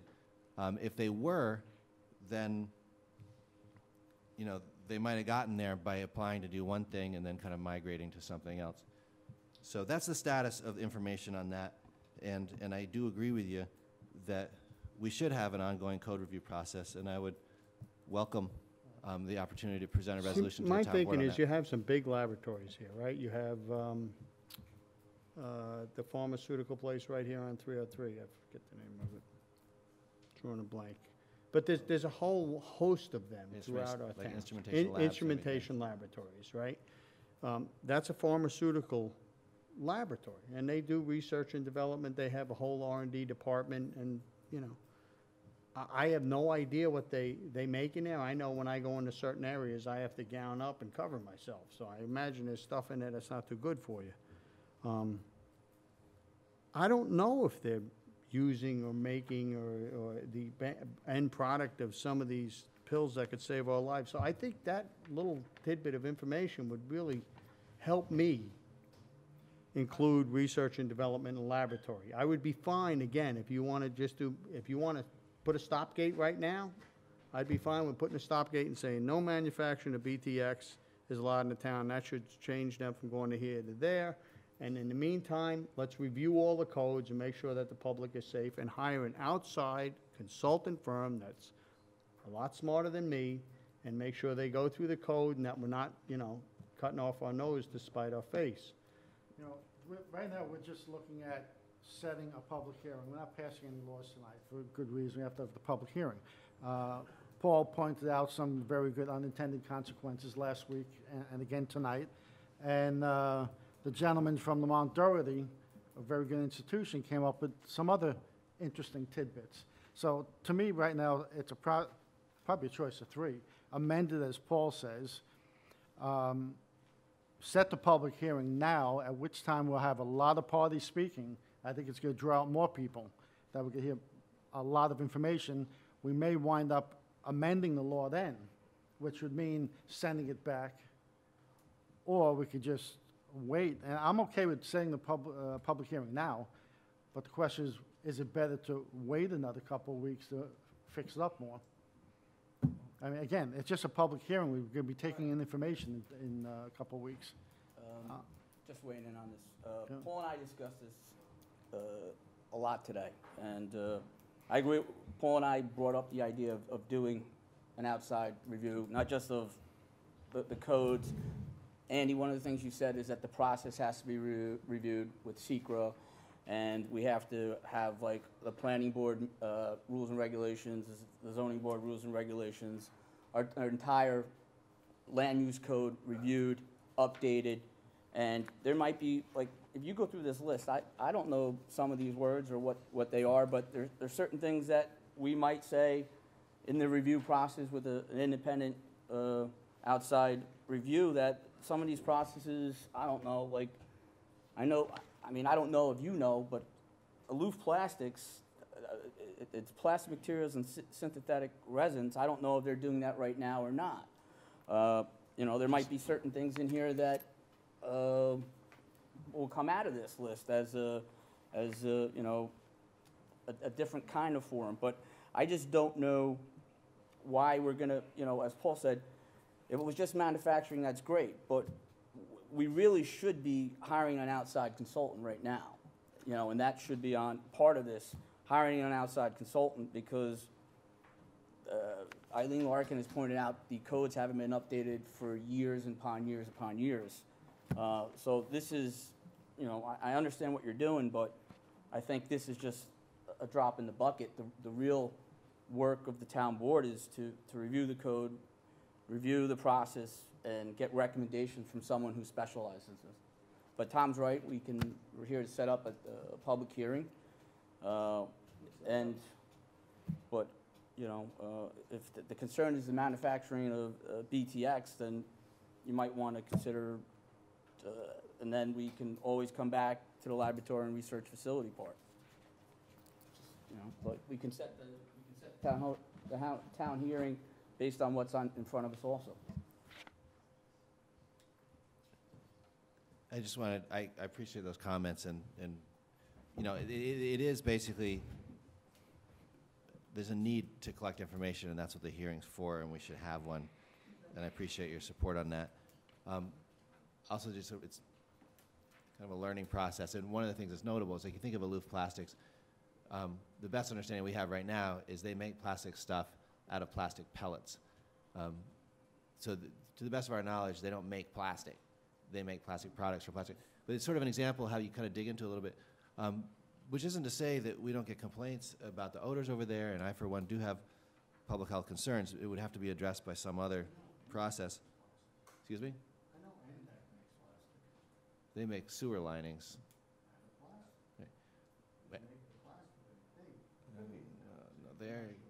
They're. So there's that, and then the other thing is that there's always, as I understand it anyway, and maybe Mr. Edwards could sort of affirm or clarify, if you pass a law, or if there's already companies who fall afoul of any of these things, they're essentially a non-conforming use. It doesn't mean they have to, like if we discovered right now that Aloof is making plastic from scratch and that's prohibited here, would that mean that they'd have to pick up and leave town, or would that just mean that they're there and they're not allowed to expand in some way? Well, I think John will correct me. They have a right to expand, I think. If they're non-conforming use. Up to 50% one time?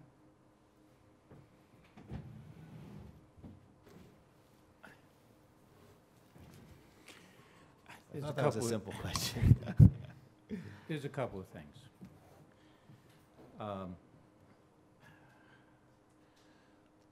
What the proposed local law does is make modest changes to that which already exists.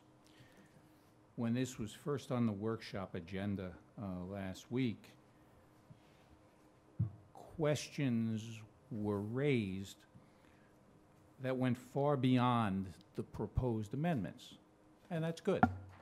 And so far, all of the discussion I've heard tonight relates to other than benzene, toluene, the three of them. Nobody has mentioned those. Those are the three chemicals, solvents, whatever, that are being added to a list of prohibited uses that exist and have long existed in the town. For manufacturing, not for research and development. But it's important to read the entire phrase as was added, because remember, this didn't come out of nowhere. Were it not for the Anelitech question, the whole notion of laboratory and research facilities relating to and furtherance of wouldn't have been added into this. You wouldn't be talking about benzene, xylene, etc., if it wasn't for that discussion. So read the whole sentence. It does not prohibit laboratory and research facilities. The way it's written, and I'm more than open to changes, and as the gentleman from Lamont Doherty suggested, although I disagree, but it's a question of punctuation, and punctuation is important. I disagree with his suggestion that it should read manufacturing uses and laboratory and research facilities relating to, because the uses is follows the comma after and furtherance of. As Andy said, this is a prohibition on manufacturing and laboratory and research facilities relating to or in furtherance of uses involving primary production. So it's not banning laboratory and research facilities. Now, if you want to allow research and laboratory facilities with a view toward primary production, then that's okay. Take out laboratory and research facilities. But it was added for a reason, and the reason has a context that came about as a result of an ELATEC and the discussions. But the discussion that I'm hearing here tonight goes beyond benzene, toluene, and xylene. It goes into other things, and when you talk about plastics, this provision has long existed relating to plastics. It may be that there are industries in the town which violate this provision. Are they lawful non-conforming? Can they continue to exist? Can they expand by up to 50%? That's an entirely different subject. That requires you to go back and look at, were they lawful at the time of the adoption of this law? Because there are many industries, there are many uses which are non-conforming. They're not lawful non-conforming because they were not lawful at the time. Suddenly, everybody's looking at 7 or 8 lines that aren't the subject of the amendment, and that's good. Maybe it's time to look at them. That's true, but what my concern is, I have no problem with stopping the manufacturing of BTX. So if that's the intent of this, I'm good with that. I don't think that's the intent. My problem is, when you add laboratory and research, they don't only take those 3 chemicals, they take the rest of the list, which they weren't subject to before. So as of right now, you could have a laboratory looking into the manufacturing on a laboratory table in a test tube size of manufacturing of plastics. Now you're taking that out. So it's not the 3 chemicals that we're talking about. It's adding the additional chemicals to research and development. So that we're doing that. This law now prohibits a laboratory such as instrumentation laboratories or Bar Pharmaceuticals or whatever other pharmaceutical places we have in Orangetown and on the Pfizer campus from doing any of this research development or laboratory work on all of the chemicals, not just on the 3 that we're worried about. So I'm afraid that when we expand this to those 2 things, we may be stopping any further research and development. And you know, the Pfizer campus relies heavily on laboratories and research and development, as well as many other parts of the town. So I'm not against stopping the manufacturing. And I may not be against this as long as I had an idea of what type of laboratory or research and development any of these other, not the 3 that we're talking about, not BTX, but the other 10, 15 things or 50 things in here, you know, what other does that affect? You know, if they're sitting in a lab and testing Gorilla Glue so that they could figure out how to manufacture it in Tennessee, I think I would be okay with that. But I don't want them manufacturing Gorilla Glue here. And that's a very good point. But it goes far beyond, and it requires a much more, I think, significant analysis of what already exists as prohibited manufacturing use. Well, that ties into something John and I were discussing. Some of these uses we might say, which might exist in the town right now, you might want to say you have a conditional use permit on them as opposed, because the manufacturing of plastics and resins, I mean, we don't know. That's the concern, is you have Aloof Plastics, you have Entech. I don't know if they do manufacture, I don't know. It may be a non-conforming use. It's just, it goes hand in hand with the fact that we need to have a deep analysis by a third party outside the town to make recommendations on it. But we're here to discuss setting a public hearing. I guess what I would suggest would be that, I mean, can we just, in terms of getting help from a consultant, I got a couple of preliminary proposals from folks, and it's, you know, it's actually been hard to find the right kind of skill set to do that. I can continue to look, and if the town board wants to allocate, kind of cap a certain amount of money for that, To find one, or? For an RFP or for the actual job? for the purpose of hiring, you know, an outside expert to do code review at a certain level, you know, allocate $20,000 to it, and we'll see how much we can Is get that through. for the review or for finding the, or for making the RFP?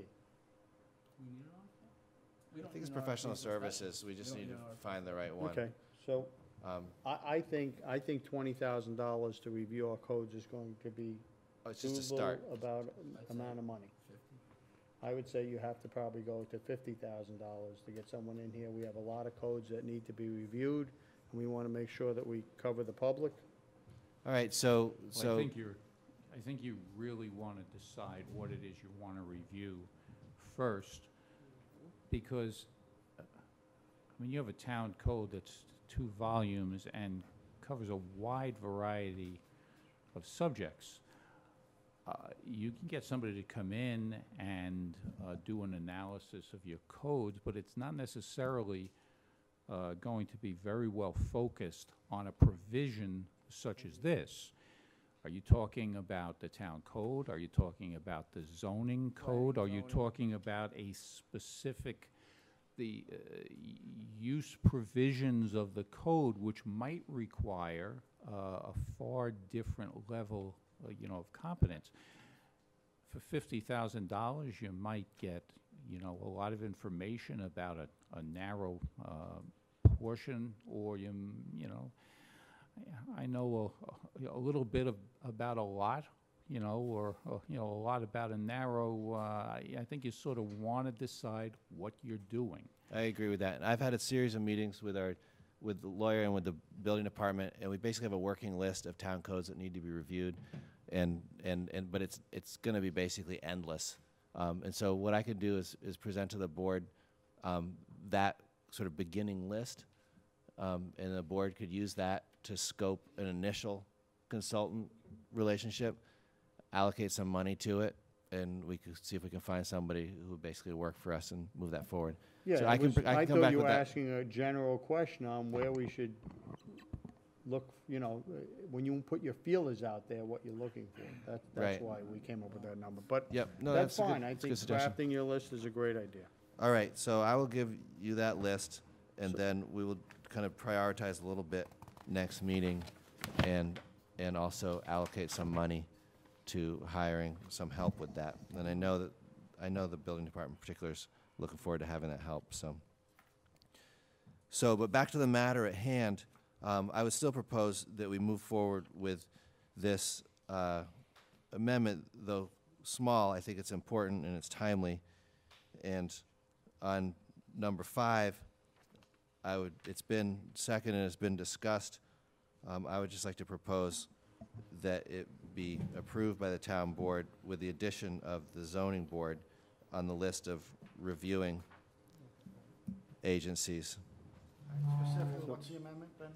I was just adding the zoning board to the list of, it says the following are involved or interested in involved agencies in the review process, and it calls Orangetown Planning Board, Rockland County Department of Planning, and if we add the Orangetown Zoning Board for comment as well. Yep. All those in favor say aye. Aye. Okay, any opposed? Hearing none. Wait a minute, now, you're making a number 5, you're making the motion. Right. And who made the second? Dennis seconded it.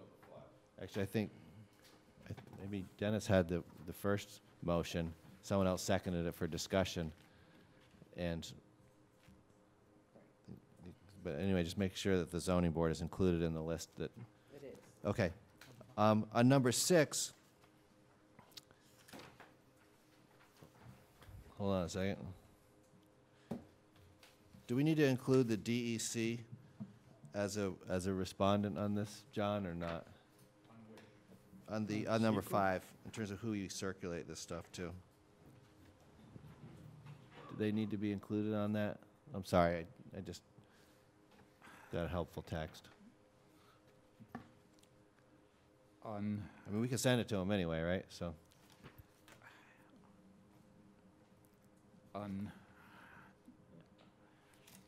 There's a distinction under seeker between involved and interested agencies. Involved agencies are those which have some form of permitting authority relevant to the subject. The town board is the only involved agency on an amendment to the town code. The DEC doesn't have to be on the list. You want them on the list, you can circulate it.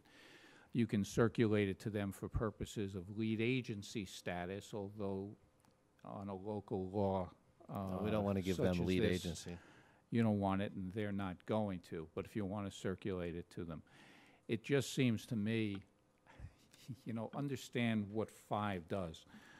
5 relates to 6. Right.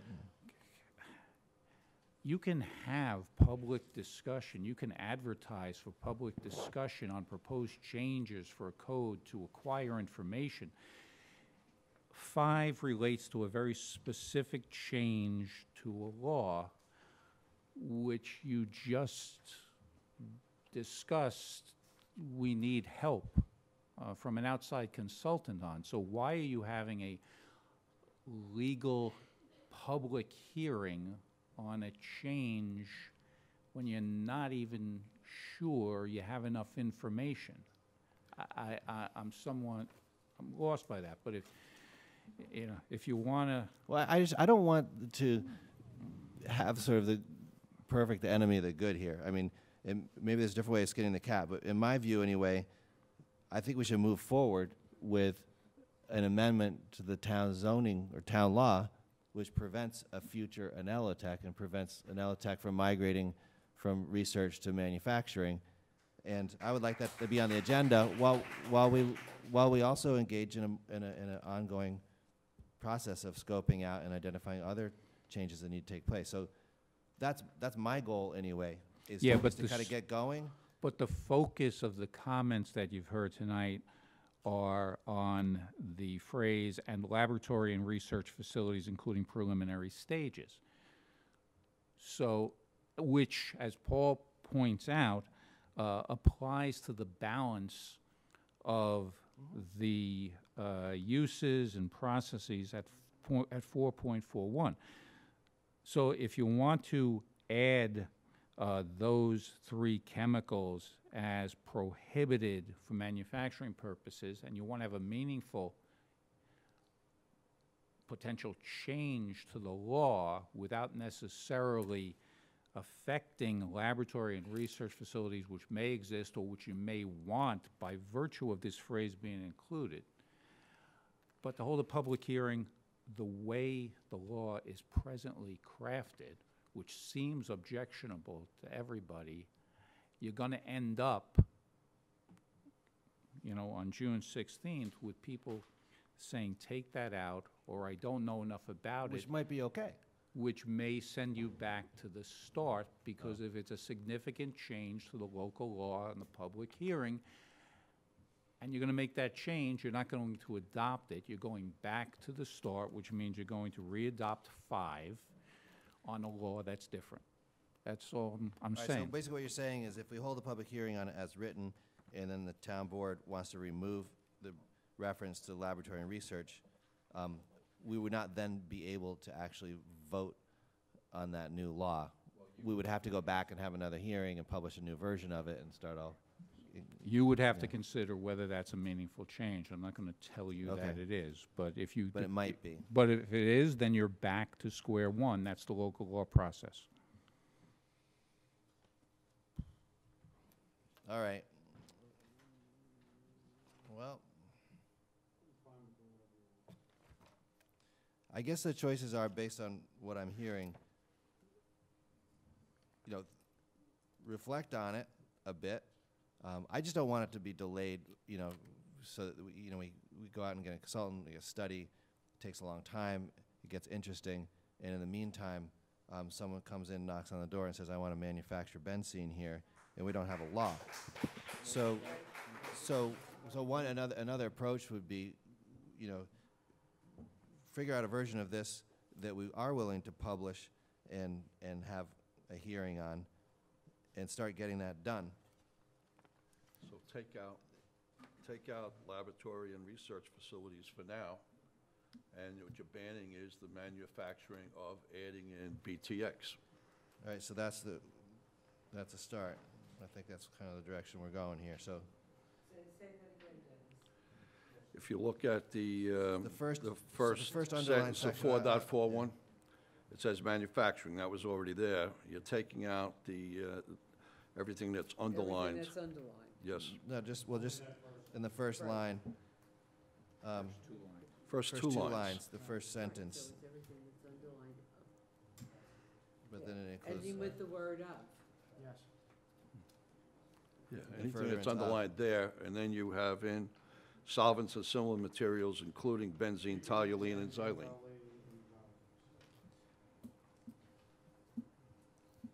So you're saying manufacturing. Right, that's already in the law. And then it goes to uses involving primary production. And then the second underline part is going to stay. Yep. Correct. And everything else. Right. So I would like to propose a version like that, but without section 2, and just have it apply to anything that's coming through, and have that reviewed.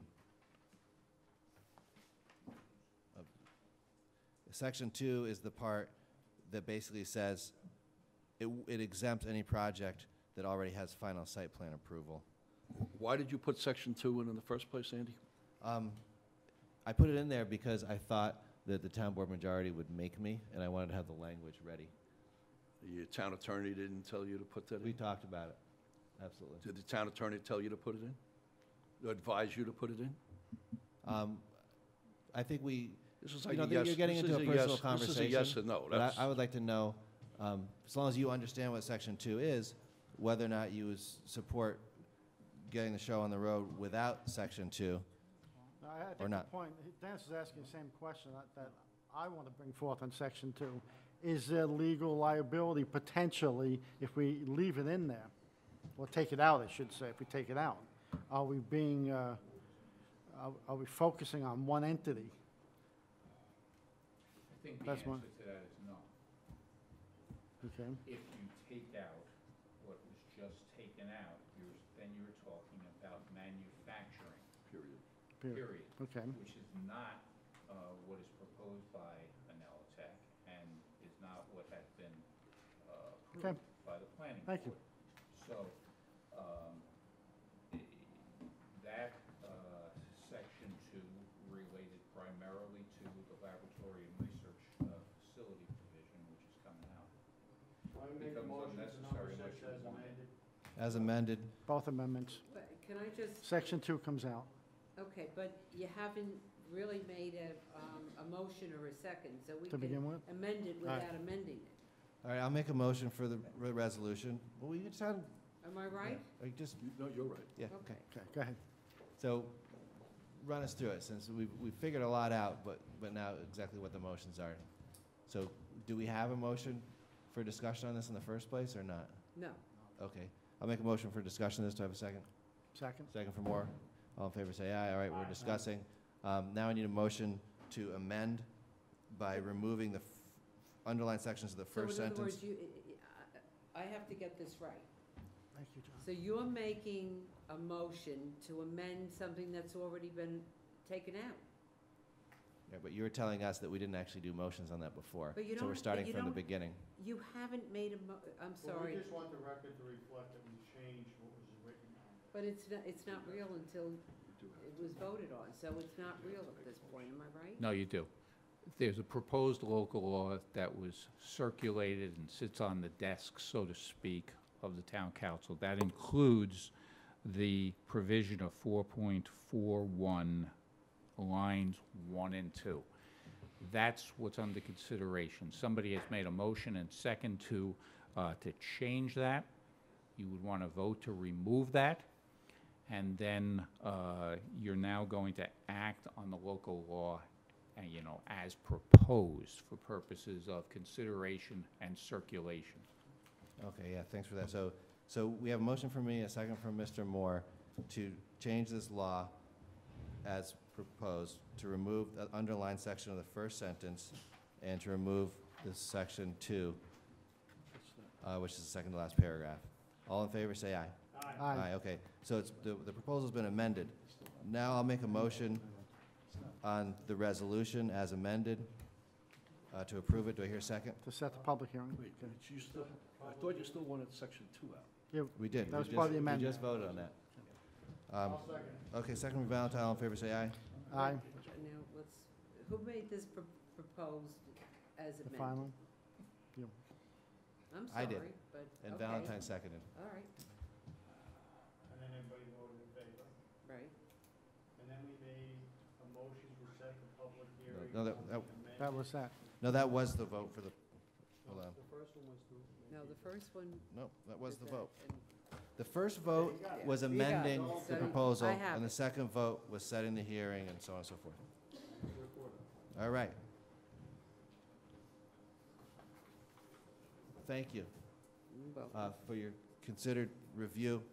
It's obviously important, and it's complex, and it's somewhat new terrain, and I think we're getting some useful work done here for the town. Number 7. It's on June 16th. All right, number 7. And let's see, there's actually more than one.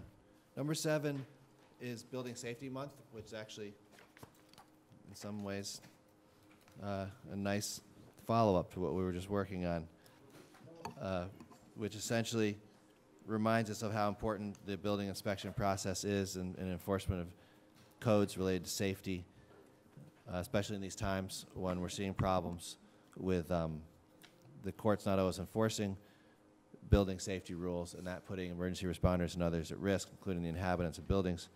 I'm not talking about Orangetown, but I think it's great that we have this resolution on here, and I'd like to hear a motion for its passage from Moore, second from Troy. All in favor say aye. The ayes have it. Number 8.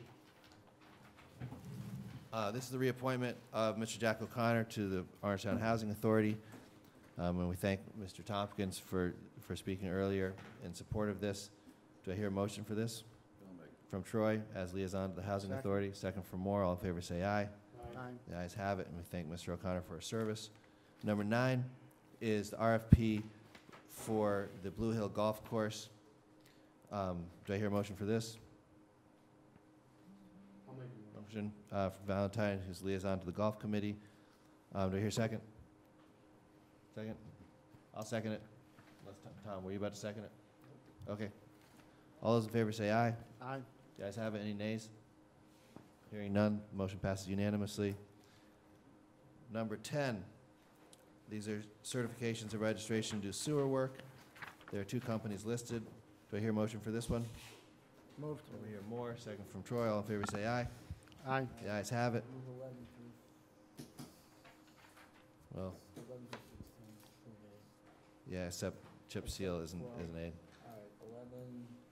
13, 14, 15, and 16. Okay, we have a motion from Councilman Divany to combine 11, not 12, but 13, 14, 15, and 16, which are all town support for important local events. Do I hear a second on that? Second. And from Moore, all in favor say aye. Aye. The ayes have it. All those items are passed. Number 12 is chip seal of the Spark Hill Palisades Fire District parking lot with reimbursement to the Highway Department. Do I hear a motion for that? From Troy. Second over here from Valentine. All in favor say aye. Aye. Thank you. That brings us to number 17. 16? I believe we did 16 Ah, in it the was combined combined? resolutions Oh, under missed that one, event okay. support. Okay. So that's great. Number 17 is a resolution accepting for the town, let's see, approving the construction of a 16-foot pedestrian tunnel under Orangeburg Road as a part of the county's project to replace that big bridge on Orangeburg Road that you go down between here and Route 303. And the tunnel, as I understand it, is eventually to serve the purpose of conveying people who are going along our new rail trail section that's being built by the state DOT. And they need to get under Orangeburg Road to get from the Blauvelt Library to the Orangeburg Library to, or onwards towards Spark Hill. So that's what that resolution is about. Do I hear a second on that one? Second from Troy. All in favor say aye. Aye. Thank you very much. Number 18, we all right with that? Number 18 is the nomination of Robert Wentland. This comes from the Personnel Department and the Police Department. Do I hear a motion for this? Moved. From Moore. Second over here from Troy. All in favor say aye. Aye. Thank you very much. Number 19 is an agreement with a company to help the town auction off surplus equipment. Do I hear a motion for this? From Moore. Yep. Second from Bivany. All in favor say aye. All Aye. right with that, Tom? Yep. Number 20.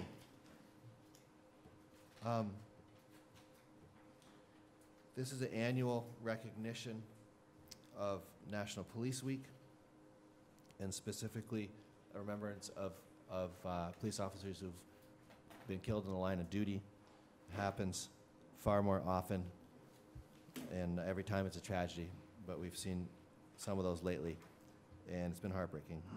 And this is a resolution put forward by the Orangetown Police Department, but it's in solidarity nationally with all police departments, resolving that the town board formally designates May 10 through 16 as Police Week in the town of Orangetown, and publicly salutes the service of law enforcement officers in our community and in communities across the nation.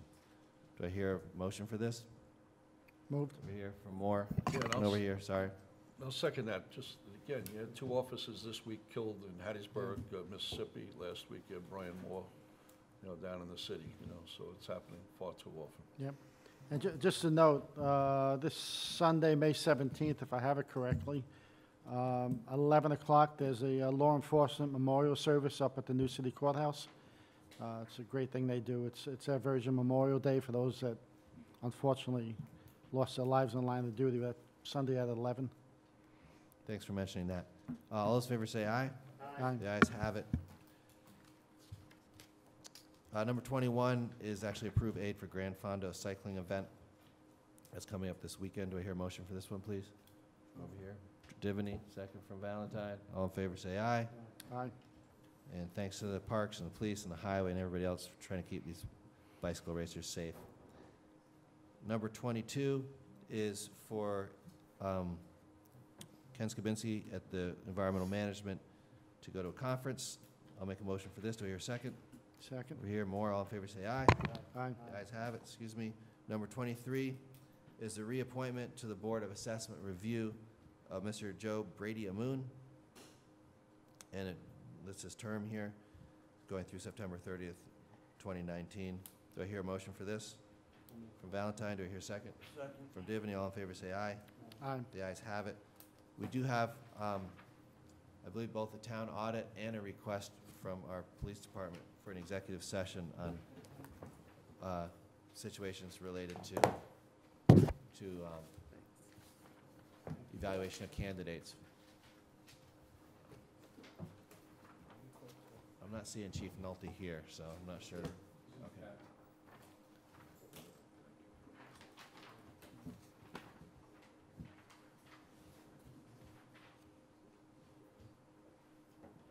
Okay, tonight's audit consists of 4 warrants for a total of $763,000. First warrant's 41 vouchers for $98,000 for utilities. Second warrant is 2 vouchers for $4,700 for 207C payments. The third warrant is 4 vouchers for $9,500 for 207C payments. And the fourth warrant consists of 196 vouchers for $753,000. High money items, number 3, Applied Golf, $59,000 for Broadacres contract. Number 5, Capasso, $48,000 for recycling. Number 6, Chase Equipment Finance, which is $53,000 for the energy performance bond from Siemens.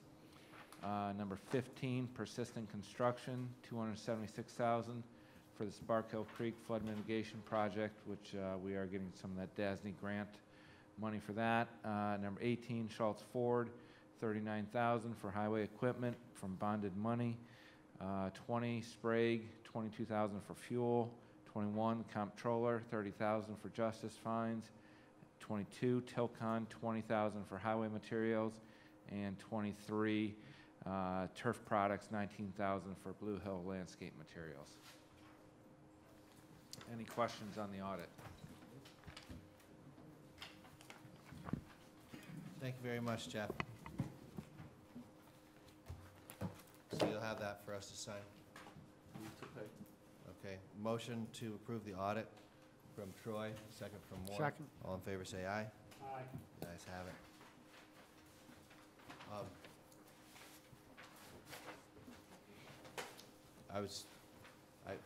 You said Chief Nolte is right in there. Okay. Okay. All right, motion for executive session with police leadership. That's Second. memorializing two people. Okay. Motion to adjourn following executive session with the police department in the names of Dolores Fornabeo and Robert Farrelly. Would anybody like to speak to these individuals? Their history? Just, I know the Fornabiles from being a real solid family in the town, very active in different venues, and she'll be missed. All right, thank you for that. We close every regular town board meeting. Robert Farrelly grew up here, graduated from TZ High School, and was a retired detective in New York City Police Department, and active in the American Legion and the Ancient Order Hibernians. The Farrelly family is very active in the South Orangetown community. So it's a loss. He was a young guy.